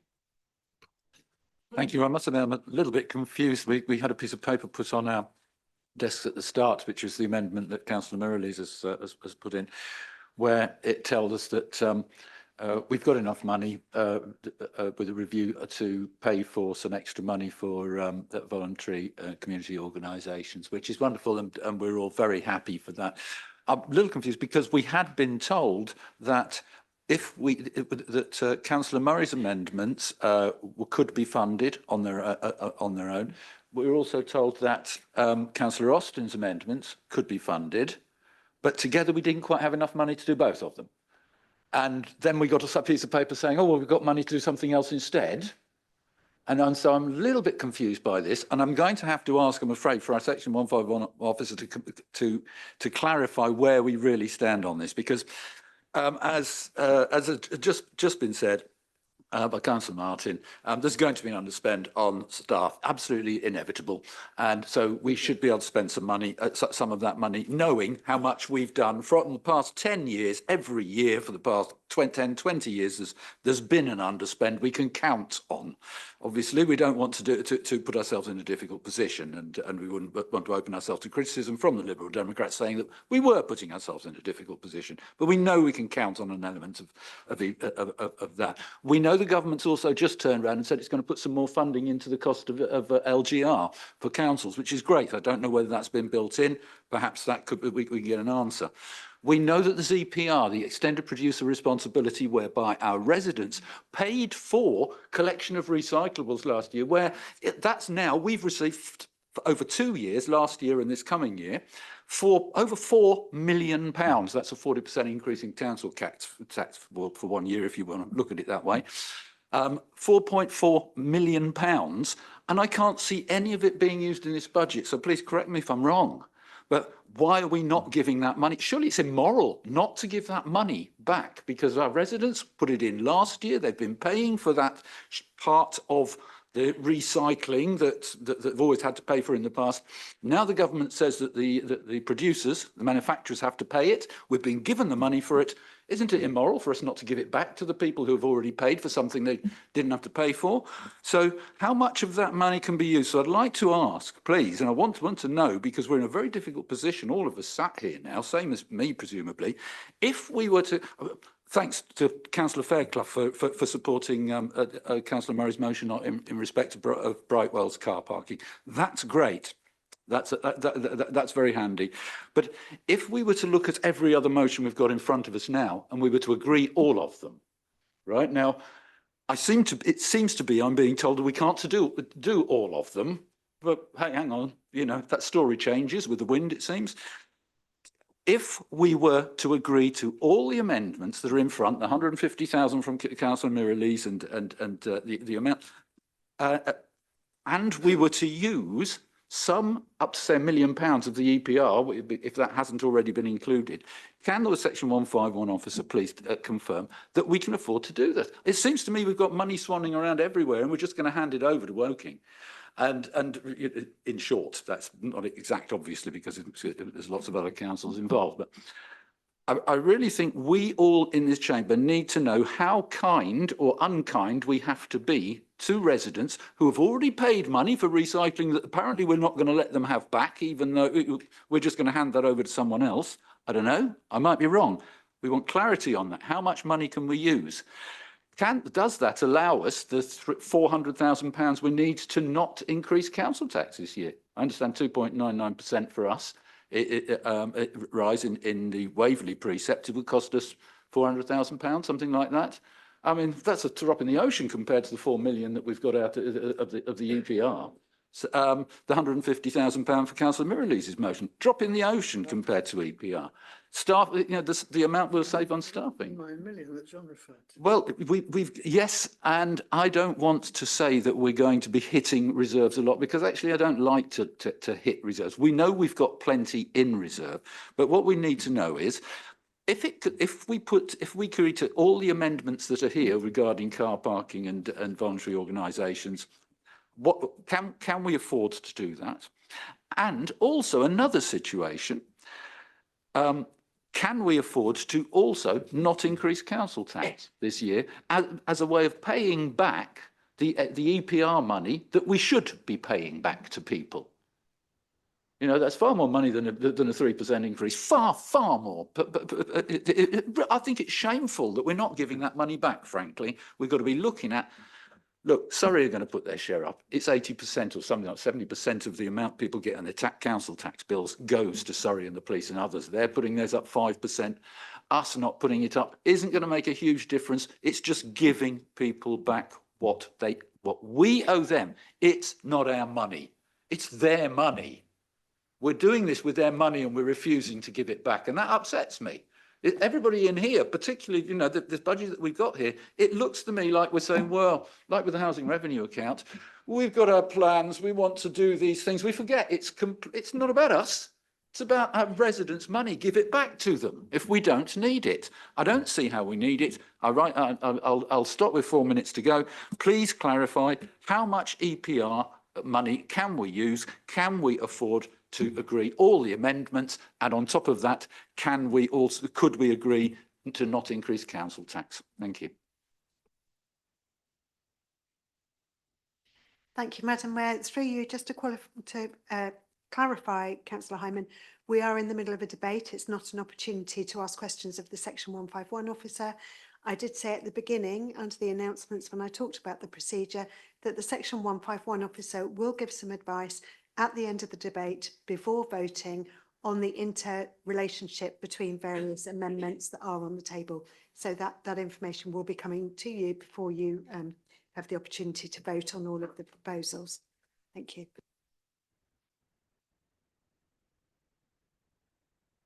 Councillor Townsend, do you wish to speak? Thank you, Madam Mayor. I will be fairly brief, you'll be pleased to know. I know that we do face very challenging times ahead, and I do appreciate, you know, the comments that have been made about, you know, perhaps giving refunds, things like that, and you know, and looking at the money in reserves as just being money that's just there to give back or something, which is not true at all. And you know, we do have the responsibility to hand this council over in a very good financial state, which it is in, thanks to the finance team here and also to the portfolio holder who has done an amazing job. What we don't want to do is to hand this council over, give them you know, what, 3p or something, wasn't it, you know, per week back to somebody, but create a cliff edge that is going to be fallen over on vesting day, you know, and pass over a council with equally that is adding to debt and adding to a worsening situation in West Surrey Council. And I find some of the comments being made here really reckless and also not based on a true understanding of our financial position. Councillor Murray and Councillor Austin both spoke about the SANG reserve, and then 1 minute they said, is it enough? And then the next minute they were saying we should spend it. I mean, there's a clear lack of understanding on the responsibility of this council to be able to provide some SANG. And, you know, and I'm sure they'd be the first ones banging on my door and complaining if we had no money to purchase SANGs going forward. I totally agree with Councillor Spence. You know, he's outlined the risks, he's highlighted those. And you know, it seems that Councillor Hyman is taking no notice of those risks that this council still faces. And whilst, you know, talking about the refurbishments of car parks, it's not specified. It's not, I don't even know what a refurbishment of a car park would involve, you know, and it's so vague. And Councillor Fairclough has made some, you know, some points about the parking. I will not go over those again and about the parking costs. But what I do know, and through asking Councillor Fairclough a little while ago, is that some of the projects in Farnham have been halted because of not creating additional upheaval to the residents and businesses there because of the Farnham infrastructure project. And that's why some of the car parks haven't had their works done. And there has been a problem with electricity as well. But that doesn't mean that this work isn't going to take place. I don't really understand what a refurbishment means across the borough, how much that will cost either. You know, and Councillor Austin, you undermine every woman here when you build on stereotypes and you play to us being some kind of meek, mild little women. We are not. We are strong women. Every woman in this chamber is a strong woman with their own voice. And also, I am not your woman folk. I am not owned by anybody. I am my own person. I deserve to be here. All the women here deserve to be here and have an equal voice to men, and we're not owned by anybody. And what I also want to say is that the money on trees, Councillor Murray, I have been the Green Spaces team. You mentioned about 400,000 or something, I seem to remember. It's really important that we maintain our trees. Unfortunately, people are killed by tree branches or can have really bad injuries. We have a health and safety responsibility to maintain our trees. And you know what? It's really expensive. And I know that through being a parish councillor as well. I know how expensive it is. It isn't something that can just be brushed away and go, oh, we'll just give that money back. We'll just give that money back. We'll do something else with it. It is a really important thing we have to do. And, you know, going back to the comments about the unauthorised caravans and things like that, you know, that is unsubstantiated. It's just thrown in to cause division. It's thrown in to cause, you know, an unnecessary point of conflict. And you know what? Actually, I think it's Basildon in Essex that's got the, you know, the most unauthorised caravans, and we do take action, and our officers work really, really hard against unauthorised caravans, and they have been able to secure removal through breach of condition notices, and they've also served enforcement notices, and they are pursuing matters through the appeal progress, and it is long and it is laborious, and wouldn't we all want it to be quicker? Yes. But this is protracted because of 2 adjournments, totally out of our control. Nothing we can do about it. We just have to go along with the process. And with regards to, I know I'm dancing around a bit, apologies, I just wrote down some stuff as I was going through. With regards to footfall, we all want, nobody wants more footfall in our towns and parishes than me. You know, I've got the portfolio for economic development. I know how important footfall is. I meet with the bids regularly. I meet with the chambers of commerce regularly. And I must say, it isn't just a link. There is not just a direct link between car parking charges and footfall. It is far more complex than that. And, you know, I would say that again and again in this chamber, we've said about that businesses want to increase dwell time. And I think that is what Councillor Fairclough, and you know what, he has tried so hard and he has really, really grasped this parking portfolio by the scruff of its neck, and he has shaken it hard, and he's really tried hard to try and come up with really with offers and that will try and increase the dwell time and help our businesses.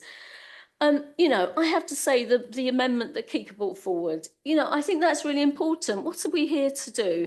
We're here to try and support our vulnerable residents, to try and put money in to our voluntary organisations. I know through being at Surrey that actually, you know, that those voluntary organisations are really going to see real-time cut in their spending. They're already seeing that. And I know that they need extra funds. And I know how important it will be helping with vulnerable children, vulnerable adults. And I think it's really important where we can to try and do that.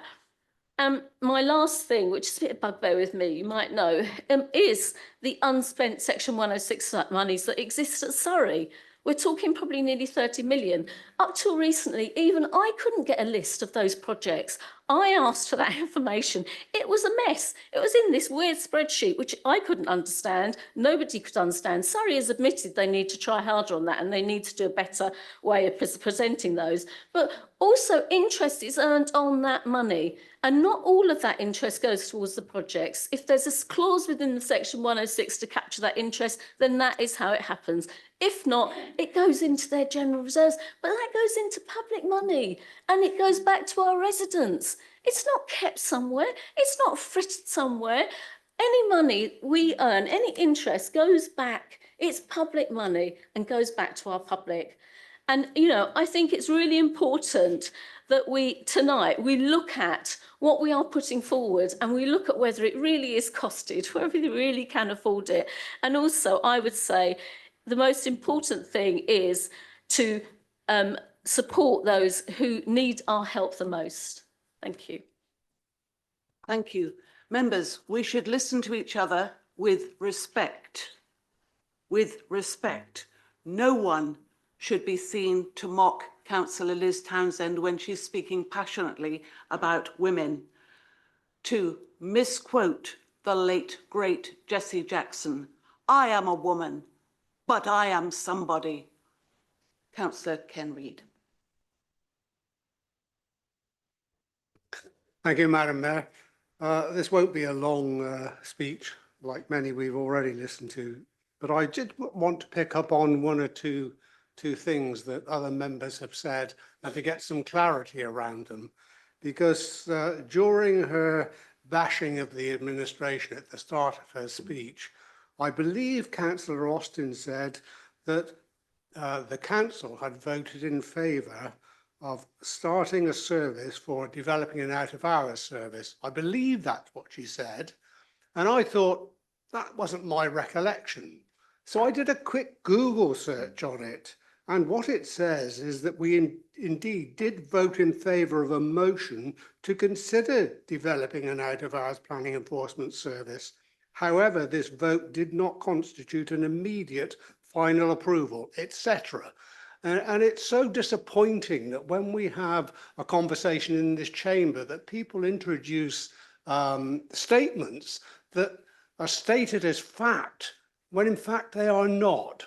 And I think if someone's going to say that in a prepared speech, they ought to check their facts. I also want to pick up on,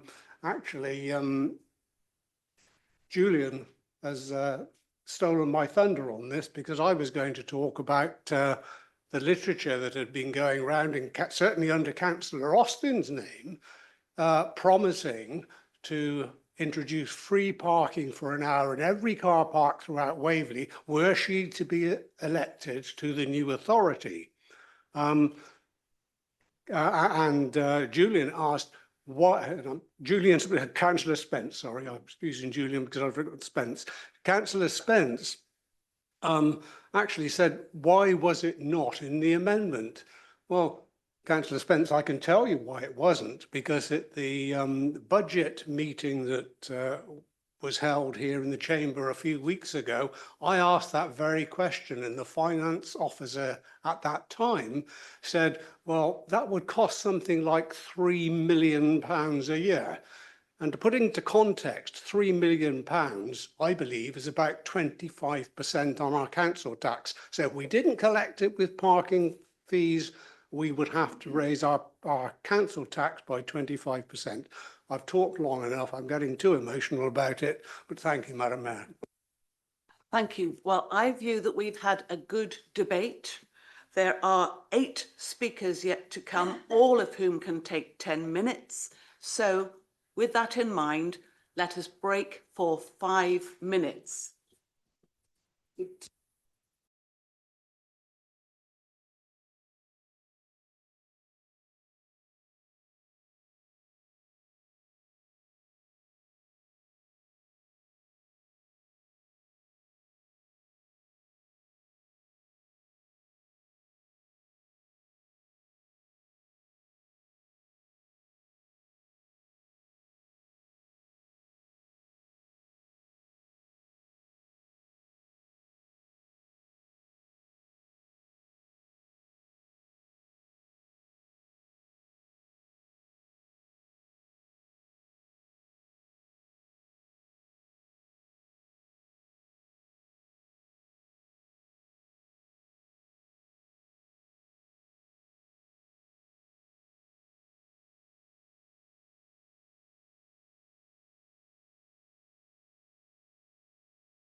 So the next speaker, this is the reserved speeches, is Councillor Deuce. Thank you very much. I'm happy to second the amendment brought forward by Councillor Mirrlees. This proposal is by far and away the best use of additional funds to serve the most vulnerable residents in our community. Councillor Murray has lurched from an amendment to return monies to Waverley taxpayers to now paying for car park refurbishments. This doesn't demonstrate consistency and isn't an effective way of utilising any headroom left in the general fund reserves after you've split it across all the car parks across Waverley, as Councillor Fairclough mentioned. It is important that we prepare resourcefully for a future West Surrey Unitary Authority with solidarity, as the Mayor mentioned in her opening speech. Councillor Austin continues to criticise the collaboration with Guildford, despite the fact that the resulting shared practice is preparing us more effectively for this transition compared to many other local boroughs. The exemplar of working together is then directly contradicted by her label Insular Liberal Democrat Executive. Equally, Councillor Austin positively quotes Tim Oliver in only focusing on the here and now, the direct opposite of what we should be doing. We should be planning ahead and planning for those who have the least. Councillor Hess mentioned that this was the last opportunity to do something good, and I absolutely agree with that. It is our obligation to support those who do not have the same opportunities as others when we have an opportunity to do so ourselves, and it meets our corporate strategic priority ensuring an inclusive borough. Councillor Murray described the budget put forward by the portfolio holder as overly cautious, yet he simultaneously praises Councillor Merriweather for his 7 years of successful financial stewardship, ignoring the many nuanced decisions that have been taken to address the challenges that have occurred since 2019 and the importance of avoiding the financial transgressions of Woking, as his colleague neatly summarised. This seems contradictory. He summarises the budget as not identifying local priorities, and a thriving communities fund does exactly that. In addressing key issues in my portfolio holder role, Councillor Murray also queried an increase in budget for treescape and woodland management.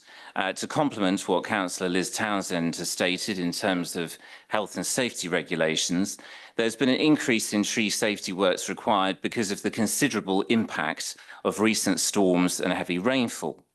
Hashtag climate change. I was today at a Broadwater Park playground tree planting event where Broadwater school children supported the planting of essential trees which absorb water 70% more effectively compared to grass. We need to take these climate resilient measures seriously in order to ensure we meet net zero commitments. I would argue this is ambitious, not simply competent. Councillor Hyman seemed incredulous about EPR payments. Let me be clear, EPR payments are very strict guidelines on how we spend this money. We can't simply give it back to residents. It's not a matter of should be paying residents back with it. We don't have the option to do this. Guidance is very clear on proactive measures to improve waste and recycling operations, including education and engagement, training and improved digital infrastructure criteria. To summarise, unlike with EPR, we have flexibility within the Thriving Communities Fund, and I commend this amendment to Council. Thank you, Councillor Deuce. Councillor Martin. Thank you, Madam Mayor. Well, it's been an interesting debate this evening. I do think we've made very heavy weather of it at times, but perhaps I can be very clear on the amendment that Councillor Austin has proposed and that I'm seconding. It really stems from the financial performance during the course of this financial year. And as we know from the Q2 the Q2 forecast for the end of this financial year, we're going to save or come in underspending £450,000 to £500,000 on the general fund. We would like to return that money to the council taxpayer. Had we known that we were going to save £500,000 a year ago when we were setting up the budget for this year, would we have put the council tax up that high? Would we have put the parking charges up that high? Probably not. So we have a very simple business of, instead of putting this money into reserves, we would like to return it to the council taxpayer, to the Waverley resident. Now, we did look at perhaps suggesting that we would have no increase in our council tax for the forthcoming year. We discussed that and said, well, yes, that would give us perhaps a problem with LGR, and when we are trying to sort out the council tax levels across West Surrey, and that may provide us with a problem. So we decided that we wouldn't support that, but what we would do is to suggest that we would not put up the car parking charges. And by that means, we would return money to the council taxpayer. We think that that is a sound and sensible idea. And that can be achieved by reducing the balances, particularly the revenue account balance and the business rates retention equalisation reserve, as outlined on page 25. Entirely achievable, entirely sensible, and brings back the money to our residents, to our voters. I'm interested that Councillor Fairclough and Councillor Merriweather make say considerable things about the all-day tariffs going down. It's interesting if you look at page 203, out of the 32 car parks, 5 the executive are proposing to reduce by £1.10 a day, from £11 to £10. In some of the smaller car parks, for instance, Godalming Queen Street. And in 2 others, they're proposing a massive reduction from £7 a day to £6.80 a day. All the rest stay as is, with charges as high as £24.40. So this business about helping our workers really is being stretched somewhat thin. I just don't really buy that. So our position is really quite simple. We're going to come in with an underspend this year, and instead of putting that money into reserves, we simply want to return it to the taxpayer. And we think the best way to do that is to freeze the car parking charges. It really is that simple. And I submit it to you as a very sound and good plan. Thank you. Thank you. Councillor Beeman. Thank you very much, Madam Mayor. I won't take 10 minutes, you'll be glad to know. Right. I'm speaking seconding Councillor Murray's 3 amendments, particularly. I think the first one about the clean sheeting machine, I think we're very grateful indeed to that there's basically general agreement that should be funded. I would like, however, to make it quite clear that that machine would not just be used in Farnham, but also around the rest of the borough. The second one at Bratwell's car park, yes, again, we were thankful that there seems to be a change of heart there, and in fact, that has been accepted, and therefore I don't need to speak any further on that. But I do, however, wish to speak on the 3rd amendment, which is in fact the amendment by Councillor Ward. There seems to be a little bit, well, it's far from clear as to how much general reserves we actually have in the bank.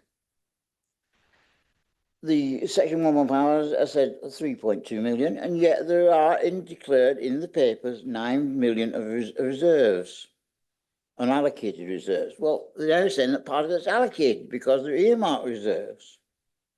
All I do know is that, in fact, I think Councillor Spencer was rather sort of scaremongering in some ways, saying that we could be facing section referral, because, in fact, that's equivalent to almost 9 months' reserves.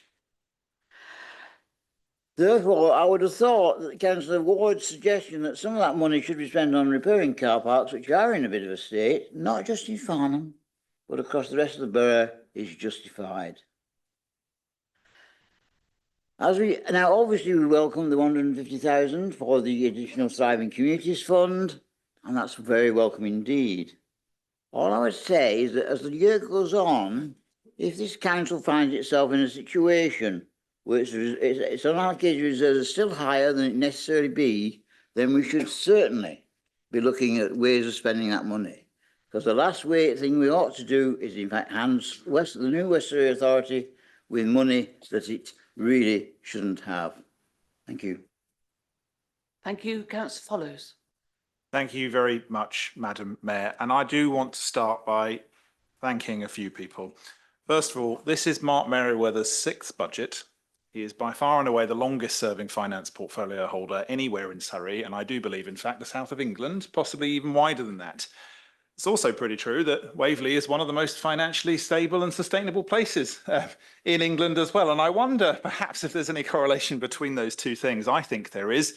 And there are members right across this chamber, and I'm sure privately some on the other side of the political fence will concede that having somebody so knowledgeable and so wise and so free with their time to explain and to educate us on local government finance has been an asset to almost every single person in this chamber. It has certainly been an asset to me in every local government hat I hold. So my thanks first and foremost to Councillor Mark Merriweather. I would also like to thank the finance team because they have been at the end of an email, at the end of a phone, at the end of a conversation, often in some cases, Candace will be used to this more than most, where I wander down at some random part of the day when I'm here at Waverley Borough Council and ask what probably sounds like, and other members of the finance team are usually within earshot, which probably sounds like the most stupid thing they've ever heard from any elected person. And you've taken my comments and my questions with good grace and always provided me with the answers and told me the facts, which is, of course, your job. Professional, qualified people who I can rely on and Councillor Merriweather can rely on to do their jobs. And I do want to thank you all. Right. I'm not going to say too much more on this because I am daily surrounded by very strong women, and some of them are officers and some of them are members of the executive and others are members of the council. I would not get through any of this without you. So thank you. Councillor Townsend said all the rest that needed to be said. I do believe across the chamber there are significant misunderstandings about certain types of reserves. And I am quite sure the Section 151 officer will inject some necessary reality at the end of this debate when she gets the opportunity to do so. Now, many of you will have heard me talk about the impact of LGR and unitary debt on what we call discretionary spend. The impact upon the charitable and voluntary sectors that deliver vital services in Waverley, especially to vulnerable residents, when discretionary service is gone, will be severe. We know this. They certainly already know this. We were hugely oversubscribed on the Thriving Communities Fund, and we know that the urgent demand is there and growing. I will be supporting in full the Mirrlees Juice amendment as this helps the most people in the most need, and that is my highest duty as the leader of this borough council. Now, Councillor Murray, I wish you my full congratulations on your new role. I live in Godalming. I represent Central Godalming, Central and Oxford. When I'm in this room, I'm a borough councillor, and it is my duty to be here for Waverley as a whole. And the Waverley Liberal Democrats represent all parts of Waverley, from our largest towns to our smallest villages. And as I've said elsewhere, being a Waverley Borough Councillor means thinking about Waverley and not just your own small part of it. And I would like to take this point to elaborate on the point that Councillor Merriweather made regarding the adjustments in the BIFA contracts. I believe that we have incorporated that fully within the funded element of our budget already. And I would put to Councillor Beeman that your amendment is actually not required because it is already funded and the portfolio holder has already established the support for it. And I would suggest, rather than bringing the amendment, which does say specifically for Farnham, to a vote, that it might be possible that you withdraw that and accept the portfolio holder's clear assurances that it is funded within the current envelope. It doesn't require an additional 20,000. It is already covered within the budget. But I'm sure we can get to that in due course. Councillor Austin, the collaboration has saved money. This has been demonstrated many times. And once again, you've misrepresented civil interest and I believe once again misrepresented officer advice in the process. It is incredibly rich talking about supporting workers when you are literally proposing to remove our proposed reductions for all day stays. 11.10 to £10 in many of our car parks is significant. And one of the things I've heard most about is from people who work in our towns and villages who will appreciate that reduction. You are intending to remove that. Now, Councillor Fairclough has addressed the fundamentals of parking comprehensively, I believe, and I won't go over that ground again. But one area he didn't cover was the changes to blue badge parking charges. So charging for blue badge holders was introduced in Waverley by the Conservatives in 2017. I actually had to double check with the Farnham Herald article on that subject to establish exactly when, after a few local Conservatives jumped the gun and accused me of having removed it. Thankfully, the Herald allowed me to disprove that relatively swiftly. I am pleased that we found the resources to repeal that position and make it free again. Now, along with Councillor Spence, I've also read some leaflets that the opposition have been delivering. I got one in my door. And I'm surprised, of course, like some of you, that we haven't had amendments on green waste and on parking. I have been a very, very desperately sad individual over the course of the past month. And obviously I was present at the Surrey County Council budget. I also was present in person at the Guildford Borough Council budget. I have watched everybody else's budget that's gone so far. And I've been unsurprised, I think, to find that there's been no amendments on green waste or single 3-hour parking charges anywhere in West Surrey. I gather the same is the case in East Surrey. And do you know what? I think I know why that is. My colleagues in Guildford estimated that that policy would cost £4 million. Over here, I asked the same question, and I believe it would be about £2.8 million. So members, ultimately, this is going to come down to a choice, because there has again been some misunderstanding about the amendments here. There is a finite amount of money that the amendments you are all talking about contains. So it is not possible for you to vote for all of the amendments. They are choices. And there are choices that come from different interpretations of what we believe people in Waverley need. Now, you can call that political parties, you can call it groups, but what you are seeing here is that there are different positions on offer. And just to clarify my understanding of what I believe those positions are in the room, one group would like to freeze parking charges, which would in fact be a retrograde step for the businesses and workers that we have been told repeatedly need cheaper car parking access.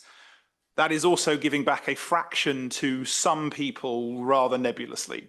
We have one group proposing, and I have to say it was done kind of last minute from the floor, to do something to some car parks, but we're not quite sure what. So at the moment, so you've got playing around with some parking charges, and you've got some tarmacking or some lights that are unspecified, or you've got the known gap in the Thriving Communities Fund, which we know is oversubscribed and we could not fund. We know those things help the most vulnerable people within our borough. We know that discretionary spend will reduce under the new unitary.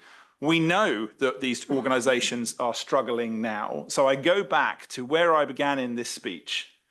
Our duty as Waverley Borough councillors, not Godalming councillors or Farnham councillors or Hazelmere councillors or Cranley councillors or any of the villages, our duty is to look at who is in need the most when we are in this unique, and I do believe it unique in Surrey, where we are discussing about what we might do with additional money in our budget. We're a borough council in Surrey, just remember. Additional money in our budget. Come on, this is mad. Actually, I mentioned this to the leader of Surrey Heath while I was having this in this meeting, and his experience a few weeks ago, I think, was somewhat different to ours. Who is in the most need? How can we do our best to help them? How many people in Waverley can we help with the decisions that we take tonight? I put to you that Amendment 3, that can also be passed alongside, by the way, the Brightwells amendment of Councillor Murray, and I propose to support that along with my colleagues, I'm sure. I think that is how we help the most people, by making sure the Thriving Communities funding is increased to the maximum we can allow under these rules. Let's not pretend that we've got infinite reserves that aren't earmarked for X, Y, and Z. Let's not set aside all of the actual legal obligations and restraints that apparently some members in this room seem to wish to do with certain types and pools of reserves. Let's do what we can to help the most people. And we do that by 1, supporting the budget, as Councillor Merriweather has put it. By 2, agreeing Amendment 3 in full from Councillor Mirrlees and Councillor Juice. We do believe there is headroom to support the amendment from Councillor Murray in regards to Brightwells. I would ask Councillor Beaman to assess whether he believes his amendment is necessary. It is dealt with within the budget. It does not require an amendment. Amendment 3 from the Farnham residents is incompatible with our amendment for the Thriving Communities Fund and should be voted down with prejudice. And equally, any version of what we have suggested, if you vote for Councillor Austin's amendment, renders there no money to do either the Brightwells matter or indeed the Thriving Communities. So it's not guns or butter.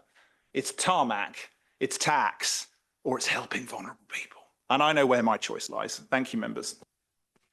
Thank you, Councillor Follows. It is after 10 p.m. when we should really have a vote on whether to continue for half an hour. However, I am using my discretion and we will take that vote at the end of this item. So we come now to the rights of reply. And the first is Councillor Mirrlees. Well, I'm very pleased to say thank you, Madam Mayor, that generally speaking, I think people are very keen to have the Thriving Communities Commission having the extra money. And I think Councillor Follows has made a really good assessment of what we can and can't support. I don't think there is a huge amount of money left for us all to spaff away. That's not what it's for. And this does do more than anything help the most needy in our borough, and it goes across the borough. I think all the other things that we have that you have also assessed, the Brightwells, I think, the fact that what I call the Gruffalo, but you know, because I can never remember, it's called a glutton, that the Gruffalo will benefit everybody, but we don't need to have an amendment for that. So I'm very much in support of this, and I'm so glad, actually, that we've got this extra money. I know I spoke to our officer today, and she was thrilled, because we did have to say to some people, well, look, we can give you a little bit, but not more. And so that will be really helpful. So yes, I'm very pleased about that. Thank you. Thank you. Councillor Austin. Thank you. I'm just totally confused about Councillor Merrilees' amendment. Why was this not in the original budget, if it's such a good idea? And why was this amendment not issued in good time, like all the rest of us had to? I had to submit mine over a week beforehand. I had to give notice. I had to get it costed by the finance team. Why is this just shown to us tonight at the council meeting? Because I would have liked to have had time to review this and to consider it. You know, it was something we discussed ourselves to, you know, I just don't understand why different rules apply to different councillors and different amendments. It seems to make a complete mockery of the whole system to me. Councillor Townsend, government ONS data shows we're the second highest number of traveller sites in the UK. I wrote an article on it last month. I'm happy to forward it to you if you'd like. I've also got the SIL and Section 106 details for Surrey and District Borough Councils. Happy to share that with you too if you want. Councillor Fairclough, I've looked extensively at the evidence on parking and parking trends, but I'm concerned actually in part for you. I've seen how harangued Councillor Fairclough has been on social media about this. He may want to tell people they will stomach the car parking increases, and indeed they will be thankful for it, but I'm afraid they are saying otherwise. Councillor Williams, I don't agree with your perspective, respectfully, but I understand why you're saying it. Car parking may shape behaviour, but the clear message is that the continuing increase of charges inexorably impacts our high streets and our businesses and our shippers, and they all don't like it. Waverley is not central London. We're a collection of towns and rural villages spread across the largest geographic area in Surrey with limited public transport. The idea we'll all be able to hop on a bus from our rural villages or cycle 10 miles to our high streets with 150k is sadly not fair or realistic. Councillor Spence, Councillor Reid, Councillor Follows, hopefully I'm stating the obvious here, but I confirm why 1 hour free parking is not in my amendment. It's because that policy is for a completely different council covering a different area, population, budget, everything. Believe me, I would love to offer 1 hour free parking as an amendment in this council, but that's not an option given the circumstances of this council run by the Liberal Democrats. And I'm very sorry, I can't change that. We will be delighted to offer 1 hour free parking in the next council as a core part of our policy. Thank you all for giving it a big shout out, and clearly the literature is working. But the overriding policy shaping our view is consistent. We believe in supporting our residents, our businesses, our high streets. That is a policy we have outlined, and it's one we will deliver. Overriding all of this, we have, we believe, an overly cautious budget for the last year as a council. We have the opportunity to deliver and return value to the people we serve. However we do that, I'm happy to be a little flexible on that, but I would still like us to hand over, and we would still, by the way, even if we did all of those things, hand over a council in good shape. I have gone through the numbers in detail, so I'm confident in that. And I've demonstrated in detail in my speech how there's more than enough room in our budget to pay for these amendments. Thanks. Thank you, Councillor Murray. Thank you very much, Madam Mayor, and thank you, councillors, for the debate. It's been interesting seeing it from this point of view, I must say. If I could just say a few words. You're absolutely right. Councillor Follows is right. Councillor Beeman is right. Everybody here is right. And I think what we're all trying to think, it's about choices. And that is what he said. Councillor Follows said it quite clearly. It's about choices. Now, with the last amendment, if I can just talk about it just slightly, there's a budget in there for repairing of car parks of £250,000 for the next year. This is nowhere near enough. So this needs to be, and Councillor Fairclough is quite right saying that 150,000 is not going to be a drop in the ocean as well. But what we're saying is that, and what Councillor Ward very eloquently said, is that there are reserves in there. This money would better off be spent where it needs as priority. So yes, it may not be able to come out of the general reserves budget. We can understand that, and I think we all get into grips with that, and certainly I am as I learn about these things. It's about choices, and I think we do need to think about that.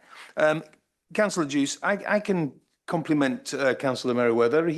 I've known him for the last 3 years, and he has, you're absolutely right, he's had brilliant service to this council, but I'm here to also put an opposite view. So I don't think that's fair. I can do that. Talking about the trees, yes, but the last few years, it's only been 50,000 in trees, but this year it's now 250,000, or actually it's 400 extra thousand. So I'm just wondering why we would spend that in the last year. Again, it's all about choices. Councillor Hyman is perfectly correct. He wants to highlight the EPR monies. I know they can't be spent on anything else other than actual waste disposal, but then we pay for waste disposal here at Waverley. Why could that money not be given to the waste disposal revenue account? That's something Conduci's for it. I mean, we've been given the money. Why can't we just give it to BIF to pay the BIFA contract? And also, there's £1 million in the LGR reserve. We've allocated 800,000 to as part of the whole 11 councils. This is our element of that, but we've also kept £1 million in reserves for LGR. We're not 100% sure what that's for. I do appreciate Councillor Fairclough's research into and speaking to the businesses in Brightwells. Absolutely. And I did mention it to him that this is something, and I do appreciate that he has decided to support it, and that is very good. He said it's a 6-month. It's not a trial, but he said it's a 6-month. We could have a look at it, and if it's an absolute disaster, then we could have a look at it again. But I appreciate that. Councillor Munro has talked about the street cleaning machine, we will call it now, instead of giving it a nickname, we'll call it the street cleaning machine, or whatever that is. In the amendment, it says this can be used across all of Waverley's towns and villages, it says, Councillor Munro. So it is eligible for that. I do take the point, and I will accept it. I've spoken to Councillor Hess, and we have met with the interim service director in charge of this thing, and we will accept that if it's in the new contract for this, then we're happy with that. Well, absolutely. We all want the same thing. What we wanted to do is bring this up because we wanted to make it a live issue. It has been an ongoing issue for the last 4 years since I've been a councillor, and I'm sure for the previous administration. So it would be really good to get these things done, and I really appreciate that. So we're happy to withdraw that that element of it. Thank you very much. I have to agree with Councillor Ward's experience and judgment. He is concerned about reserves as well, right? So we all are, and this is what we've been talking about. And I know Councillor Follows has been saying, well, there's some confusion about what reserves are. And I think this is what we've all been talking about tonight. And I think we need to repair these car parks. Can we please have more money put into this pot, of which is now only 250,000? However we do that, I'm not saying it should come out of this general reserves pot, but it could come out of another pot. And this is what we're talking about. There is a thing called viament, which is a new word I learned from my town clerk, and I had to ask him exactly what he meant, but it just means transferring money from one pot to another pot. So once we agree the budget, then there are elements where we can decide to have a policy, an agreement that we move money to where the policies are, where the priorities are. So I think this would be a really good thing. Councillor Williams, my amendments are not purely just about Farnham. Clean streets, repairs to all car parks. It's not just about Farnham. And I can, I can be accused of, I'm a Farnham resident and that would be my primary thing. But the policies I brought forward, the amendments I brought forward are not set for the Brightwells one, which is a live issue in Farnham. The other ones are about Waverley. They're not just purely a Farnham issue. So I will try my very best to have a balanced view here as my new role.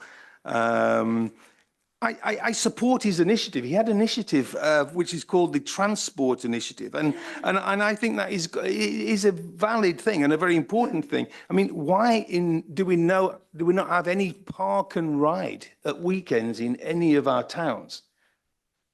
Really? Okay. Well, I mean, it must be something this would be something we could try and support. I don't know why. We've got them in other towns around the country, but why not here? So, I would support your initiative, your transport initiative, Councillor Williams. I'm glad Councillor Austin, she shares my concerns about handing over reserves to the new unitary, and I can absolutely understand that. And she highlights the vacancy savings we are going to make, and we've made over the years. We've made £1 million vacancy savings last year. We made the year before it was over £1 million.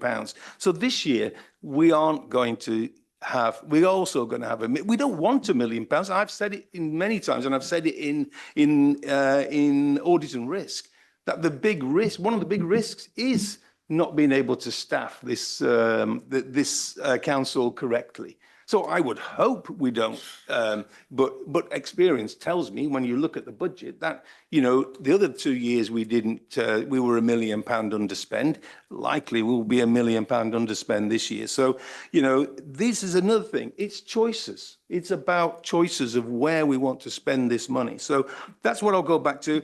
I am delighted that the Thriving Communities Fund has now found another £150,000. I won't say it's down the back of a sofa, but I would say I will support it. It is an important thing, and if we are going to spend money, then I would absolutely support that. So, in closing, in my minute, Madam Mayor, residents, they expect to see the benefits of this council, as I've said. Retaining reserves to the very end of this council's existence, whilst not fixing the priorities of our residents, risks falling short of those expectations. These amendments are not an either or scenario. They are large amounts of unallocated reserves, and it's just the political choices of the administration as to where they are used. Madam Mayor, this Borough Council is approaching the end of its life, as we know. While we respect the intent behind the budget, the opposition cannot fully support an approach that prioritises retention of reserves over meaningful investment. We hope this final budget encourages a reflection on how we can best serve our residents in the closing chapter of this council's work. Thank you, Madam Mayor. Thank you very much. Councillor Merriweather, you're the last speaker on this. Phew. Right. So let's just figure out what we're doing here. Councillor Ward is right. We have just over £9 million of usable reserves. Most of those are earmarked. They are earmarked for things like the Blue Badge pilot. They are earmarked, as Councillor Murray said, for things like purchasing SANG. So, you know, they're not earmarked for the hell of it. They are earmarked for things that we are either required to do, risks that are very real, like our business rates retention, equalisation reserve, or things that we want to do, like acquire SANG.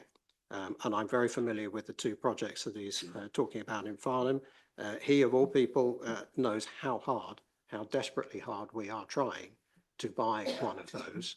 And the simple truth that to do that kind of attraction, you need a willing seller, and you also need Natural England sign-off. This is the third seller for that particular site that we've been dealing with, and we are still hanging in there, trying to buy it. So I'd not recommend, in particular, blowing away that reserve. So when you come down to the working balance, and we're very grateful for Jo, section 151, because she has determined that out of that 9.3 at the moment, we're forecasting just under £3.5 million.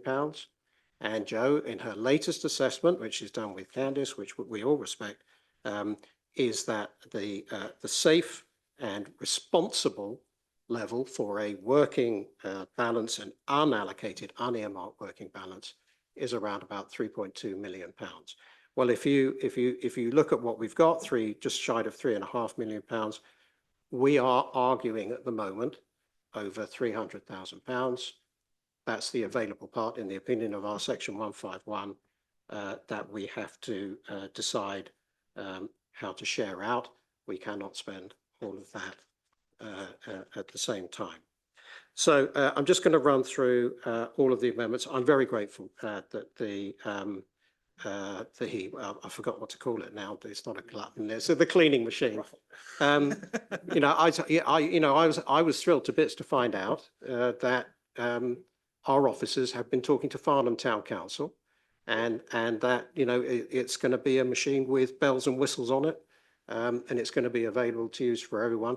And not only the capital cost, but the operating costs can be covered inside the envelope of the money that we're already spending. I'm glad you've also withdrawn it, because it contradicted the idea that we're building up reserves for stuff we know that we can fund anywhere else. So there was a slight contradiction in that. Right. In terms of Brightwells, as you know, as I said, as an accountant, I can see that we have a commercial interest in Brightwells. We get a tickle off of the rents when they come in. It's our business to encourage people to come in and take those units, pay their rents. So in purely financial terms, if for no other reason, you know, I'm happy to support that. I would have preferred it to be just for 1 year, but 2 years, you know, who knows, you can review it. On the car parking side of things, actually, the amount that we've got in our capital programme is £500,000. We've got 250,000 for the rolling capital programme, and we've got another £250,000 precisely for electrics, the things like the lights, all of those safety issues that we're all concerned about. So I just wanted to correct that. But there is that, you know, there is that point that to do this specifically for car parks on top of against all the other priorities we've got, particularly thriving communities and other things, you know, is a tough choice, and it's one that personally I will not be able to take in favour of the car parks, and I'm going to come back to that why. I will go for we'll be going for the Thriving Communities Fund.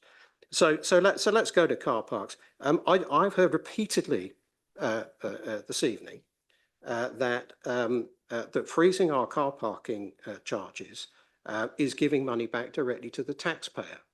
Well, the last time I checked, the taxpayers don't all drive cars. Some of them can't drive cars. Some of them, you know, may have all sorts of other reasons why they're not taxpayers, not least because they don't live in the borough. So I do think it's a bit rich to assume that that giving visitors who just want to pop in for 37 minutes, a 10p break on their parking charges, but not reduce the rates for example, for workers in some car parks. That's the stretch for me. That's the stretch.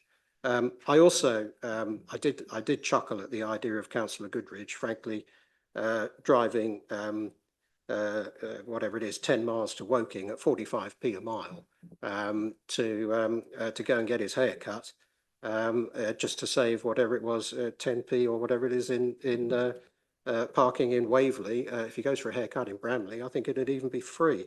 So, you know, we do go off down these sort of little rabbit holes.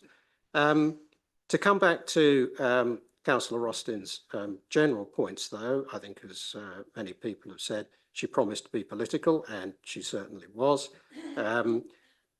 And I'm glad to hear that she had to go through our budget line by line to actually find stuff to complain about, because there isn't that much. It is a responsible budget. Councillor Follows has made the point about SIL interest.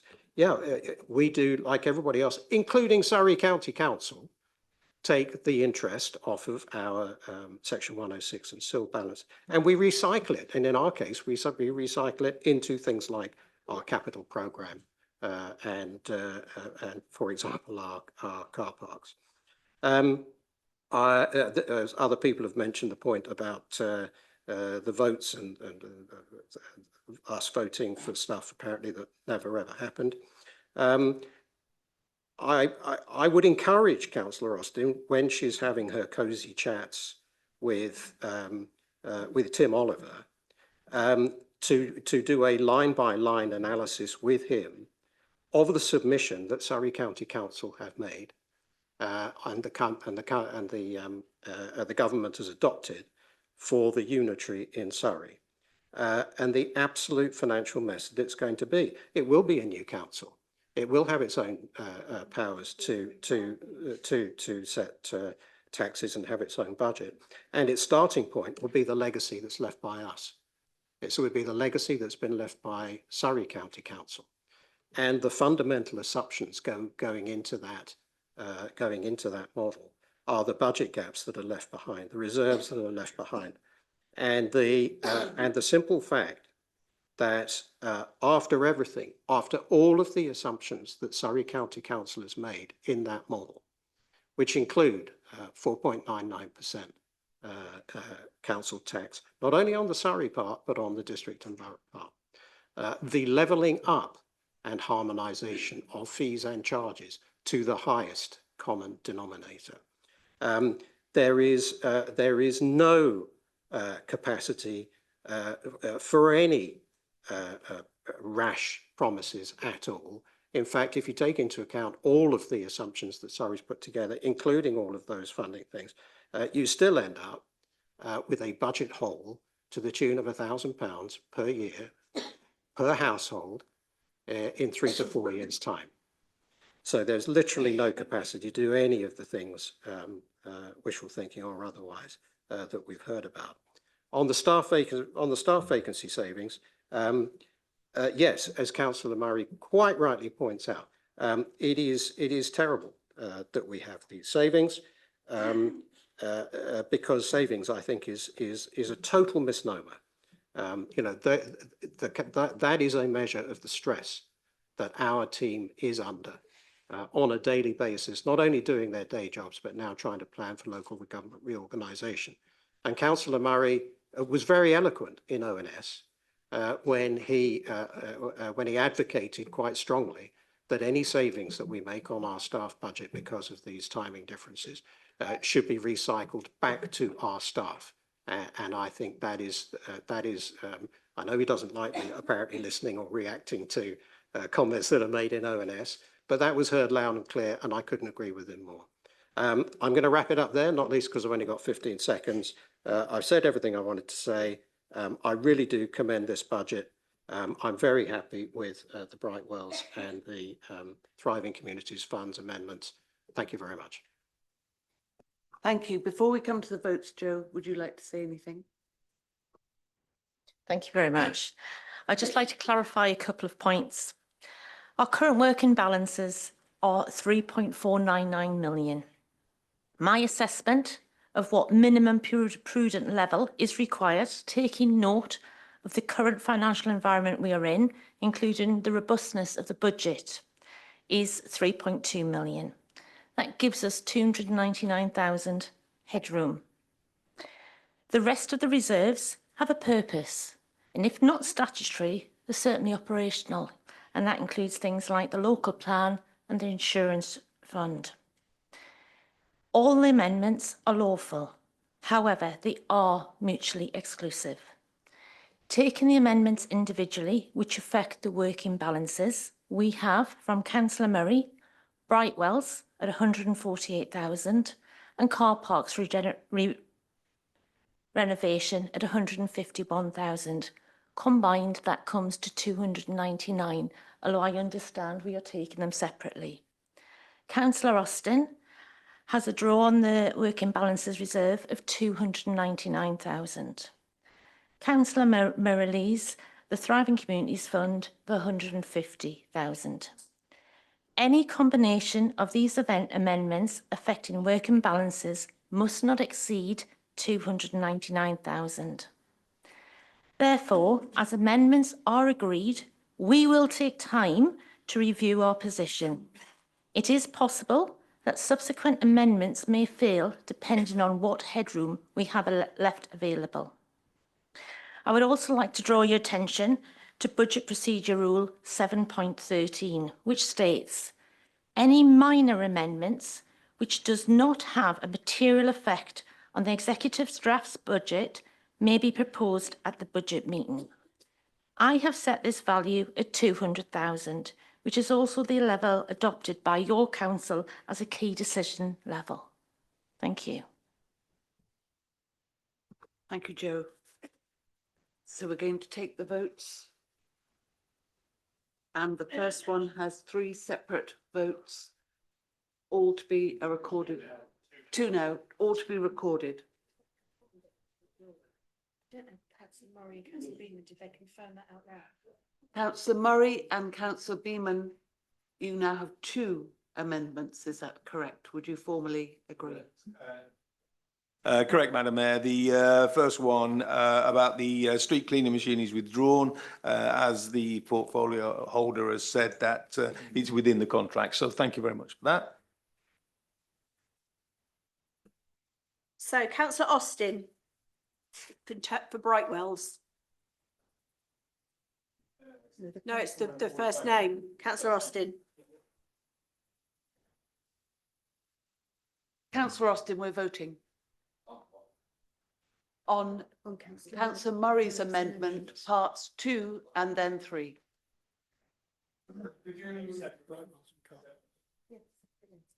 Yeah.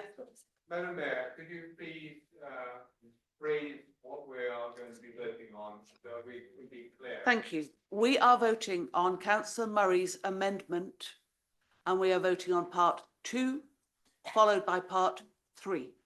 What other amendments? Articulate. 2 is Brightwells car park and 3 is the change to general fund reserves. Yes. So Councillor Austin.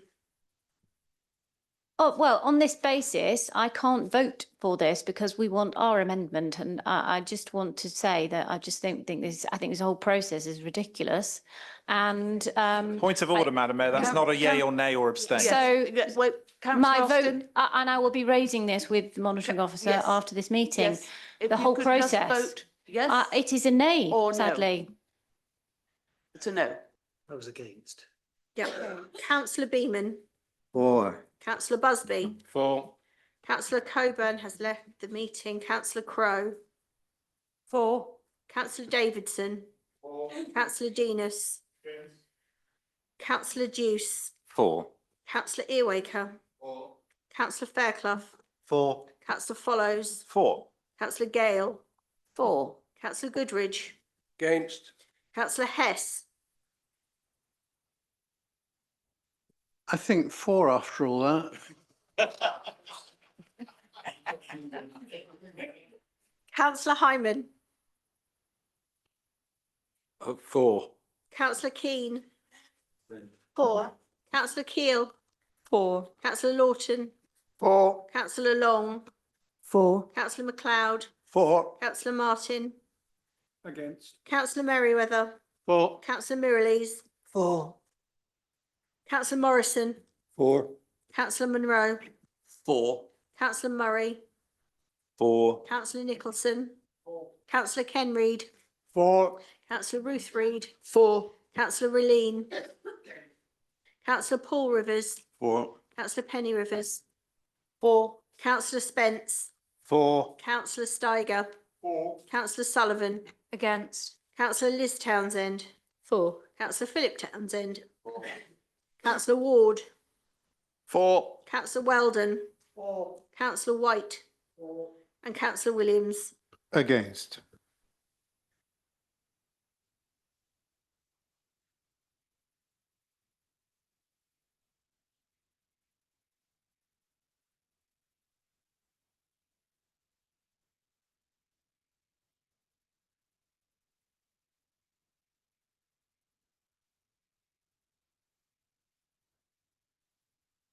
That is 33 for, 7 against. That is carried. We come to part 3.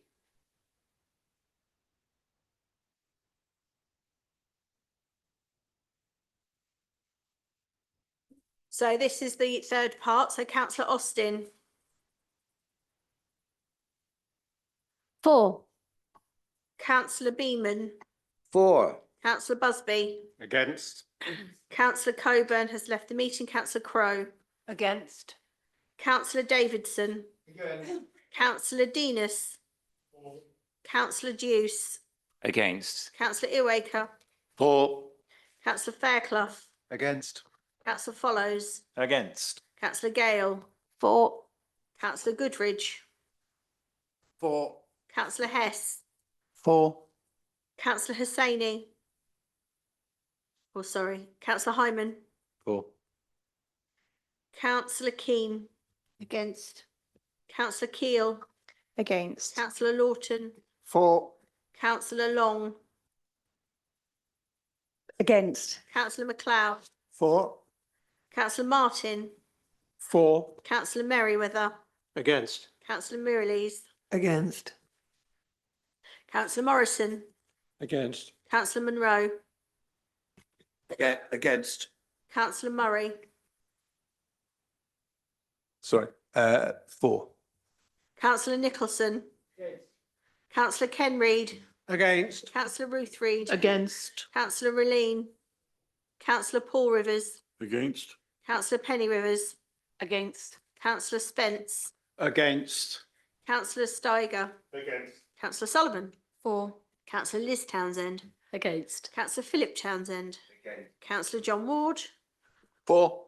Councillor Weldon. Councillor White. 4. And Councillor Williams. Against.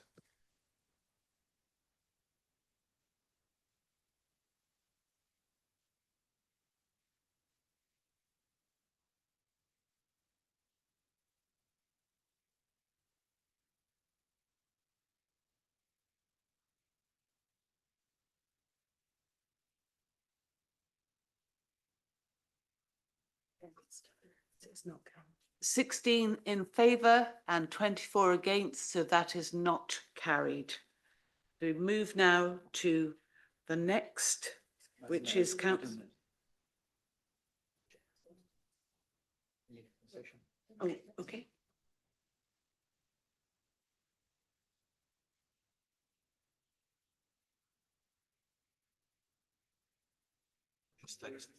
Yeah.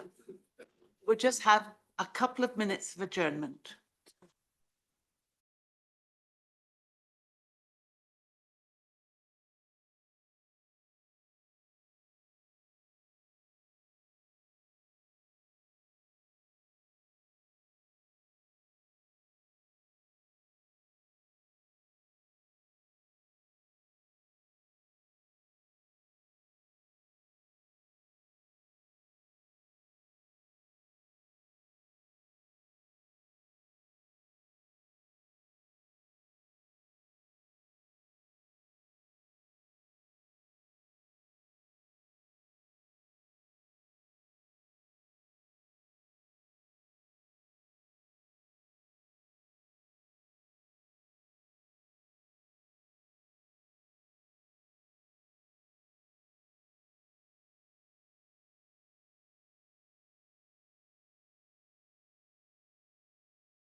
We restart.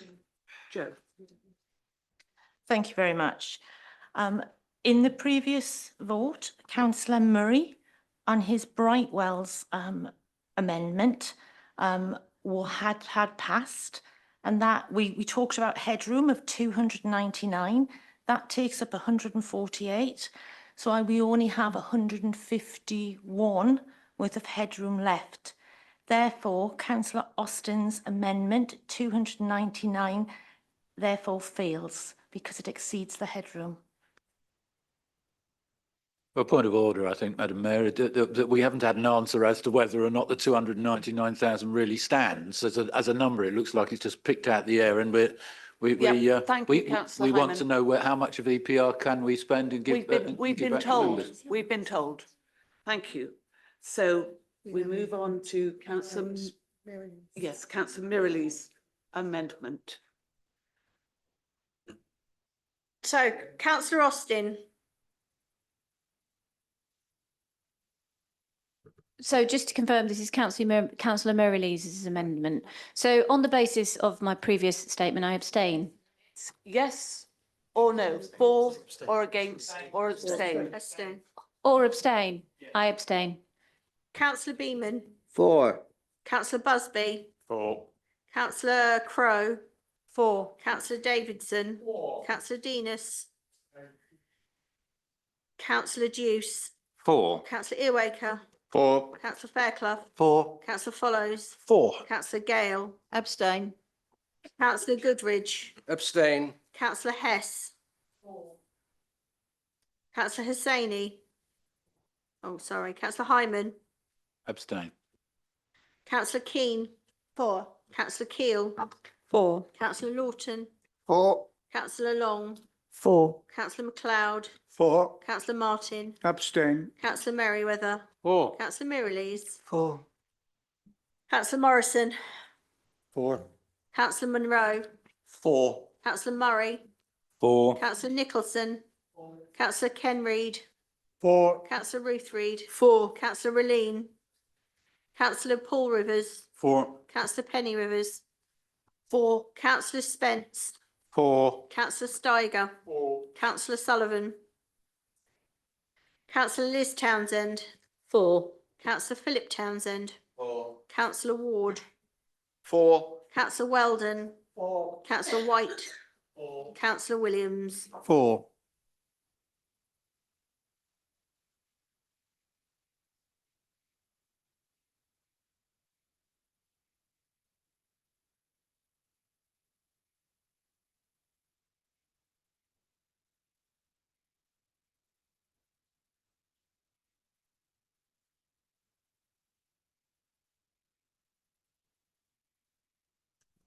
So the vote is 32 in favour, none against, with 8 abstentions. That is carried. Yes. Joe needs to say that councillor Merriweather's now full, so we're not taking a vote anymore. Councillor Merriweather's the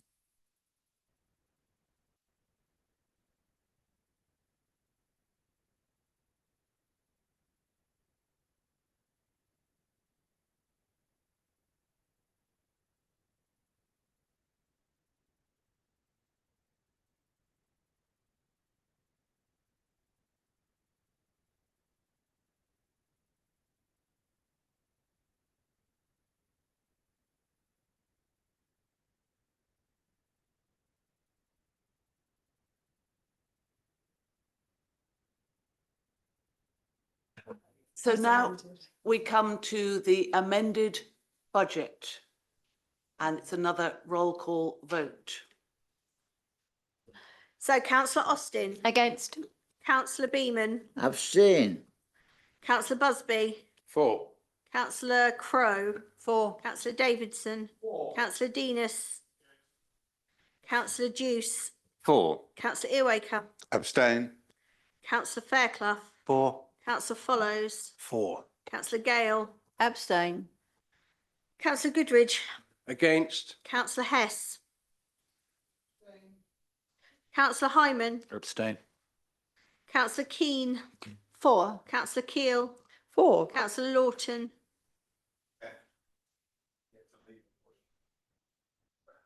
Councillor Long, 4. Councillor MacLeod, Abstain. Councillor Martin, Against.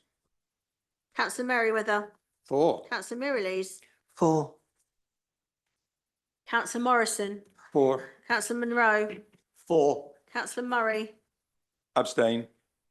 Councillor Nicholson, Councillor Ken Reid, 4. Councillor Ruth Reid, 4. Councillor Raleen, Councillor Paul Rivers, 4. Councillor Penny Rivers, Councillor Spence, 4. Councillor Steiger, Councillor Sullivan, Councillor Liz Townsend, 4. Councillor Philip Townsend, Councillor Ward, Against. Councillor Weldon, Councillor White, and Councillor Williams. 4.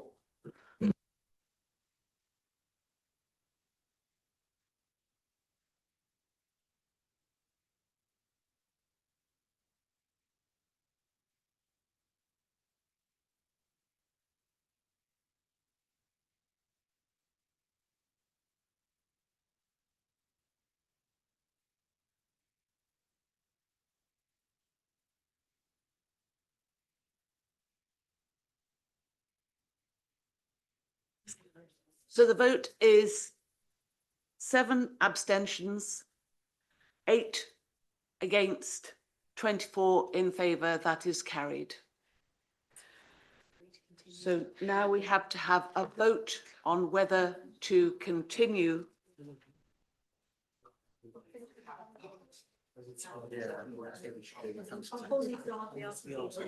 Yes, sorry, in your script, does it say that Paul as leader needs to be asked if he agrees the budget that the It's on the council's other page. adopted? Yeah. Oh, yes. Yes. The mayor asks Okay. the leader. Yes. Yeah, and then we'll take a vote on the timing. All right. Yeah. Councillor Madam Follows. Chairman, have we got to do the next item, Councillor please? Follows, as leader of the council, do you accept the amended budget? Yes, I do. I believe I have to constitutionally say yes. I accept the amended budget. Thank you, members, for a constructive debate.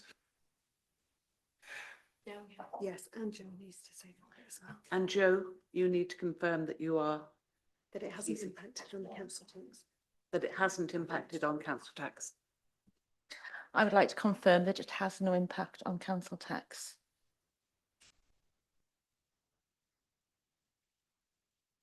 And now we need to take a vote on continuing, which would only be for one more item. Agreed. Yeah. So we revert to usual council procedure rules now, and it's agenda item number 8, the council tax setting. Are there any questions on clarity? No. Councillor Merriweather, would you like to propose? I will. I believe I have a seconder, Madam Mayor. And do you wish to reserve your right? I do indeed. Councillor Merriweather. And I hope he doesn't use it. This is very quickly, Madam Mayor. This is the legal formal approval required of us as the billing authority to set council tax for next year. Together with the council tax that we've just approved, we also note the council taxes and precepts set by Surrey County Council, Surrey Police and Crime Commissioner, and the towns and parishes in our borough, and approve the total, and I commend the recommendation. Thank you.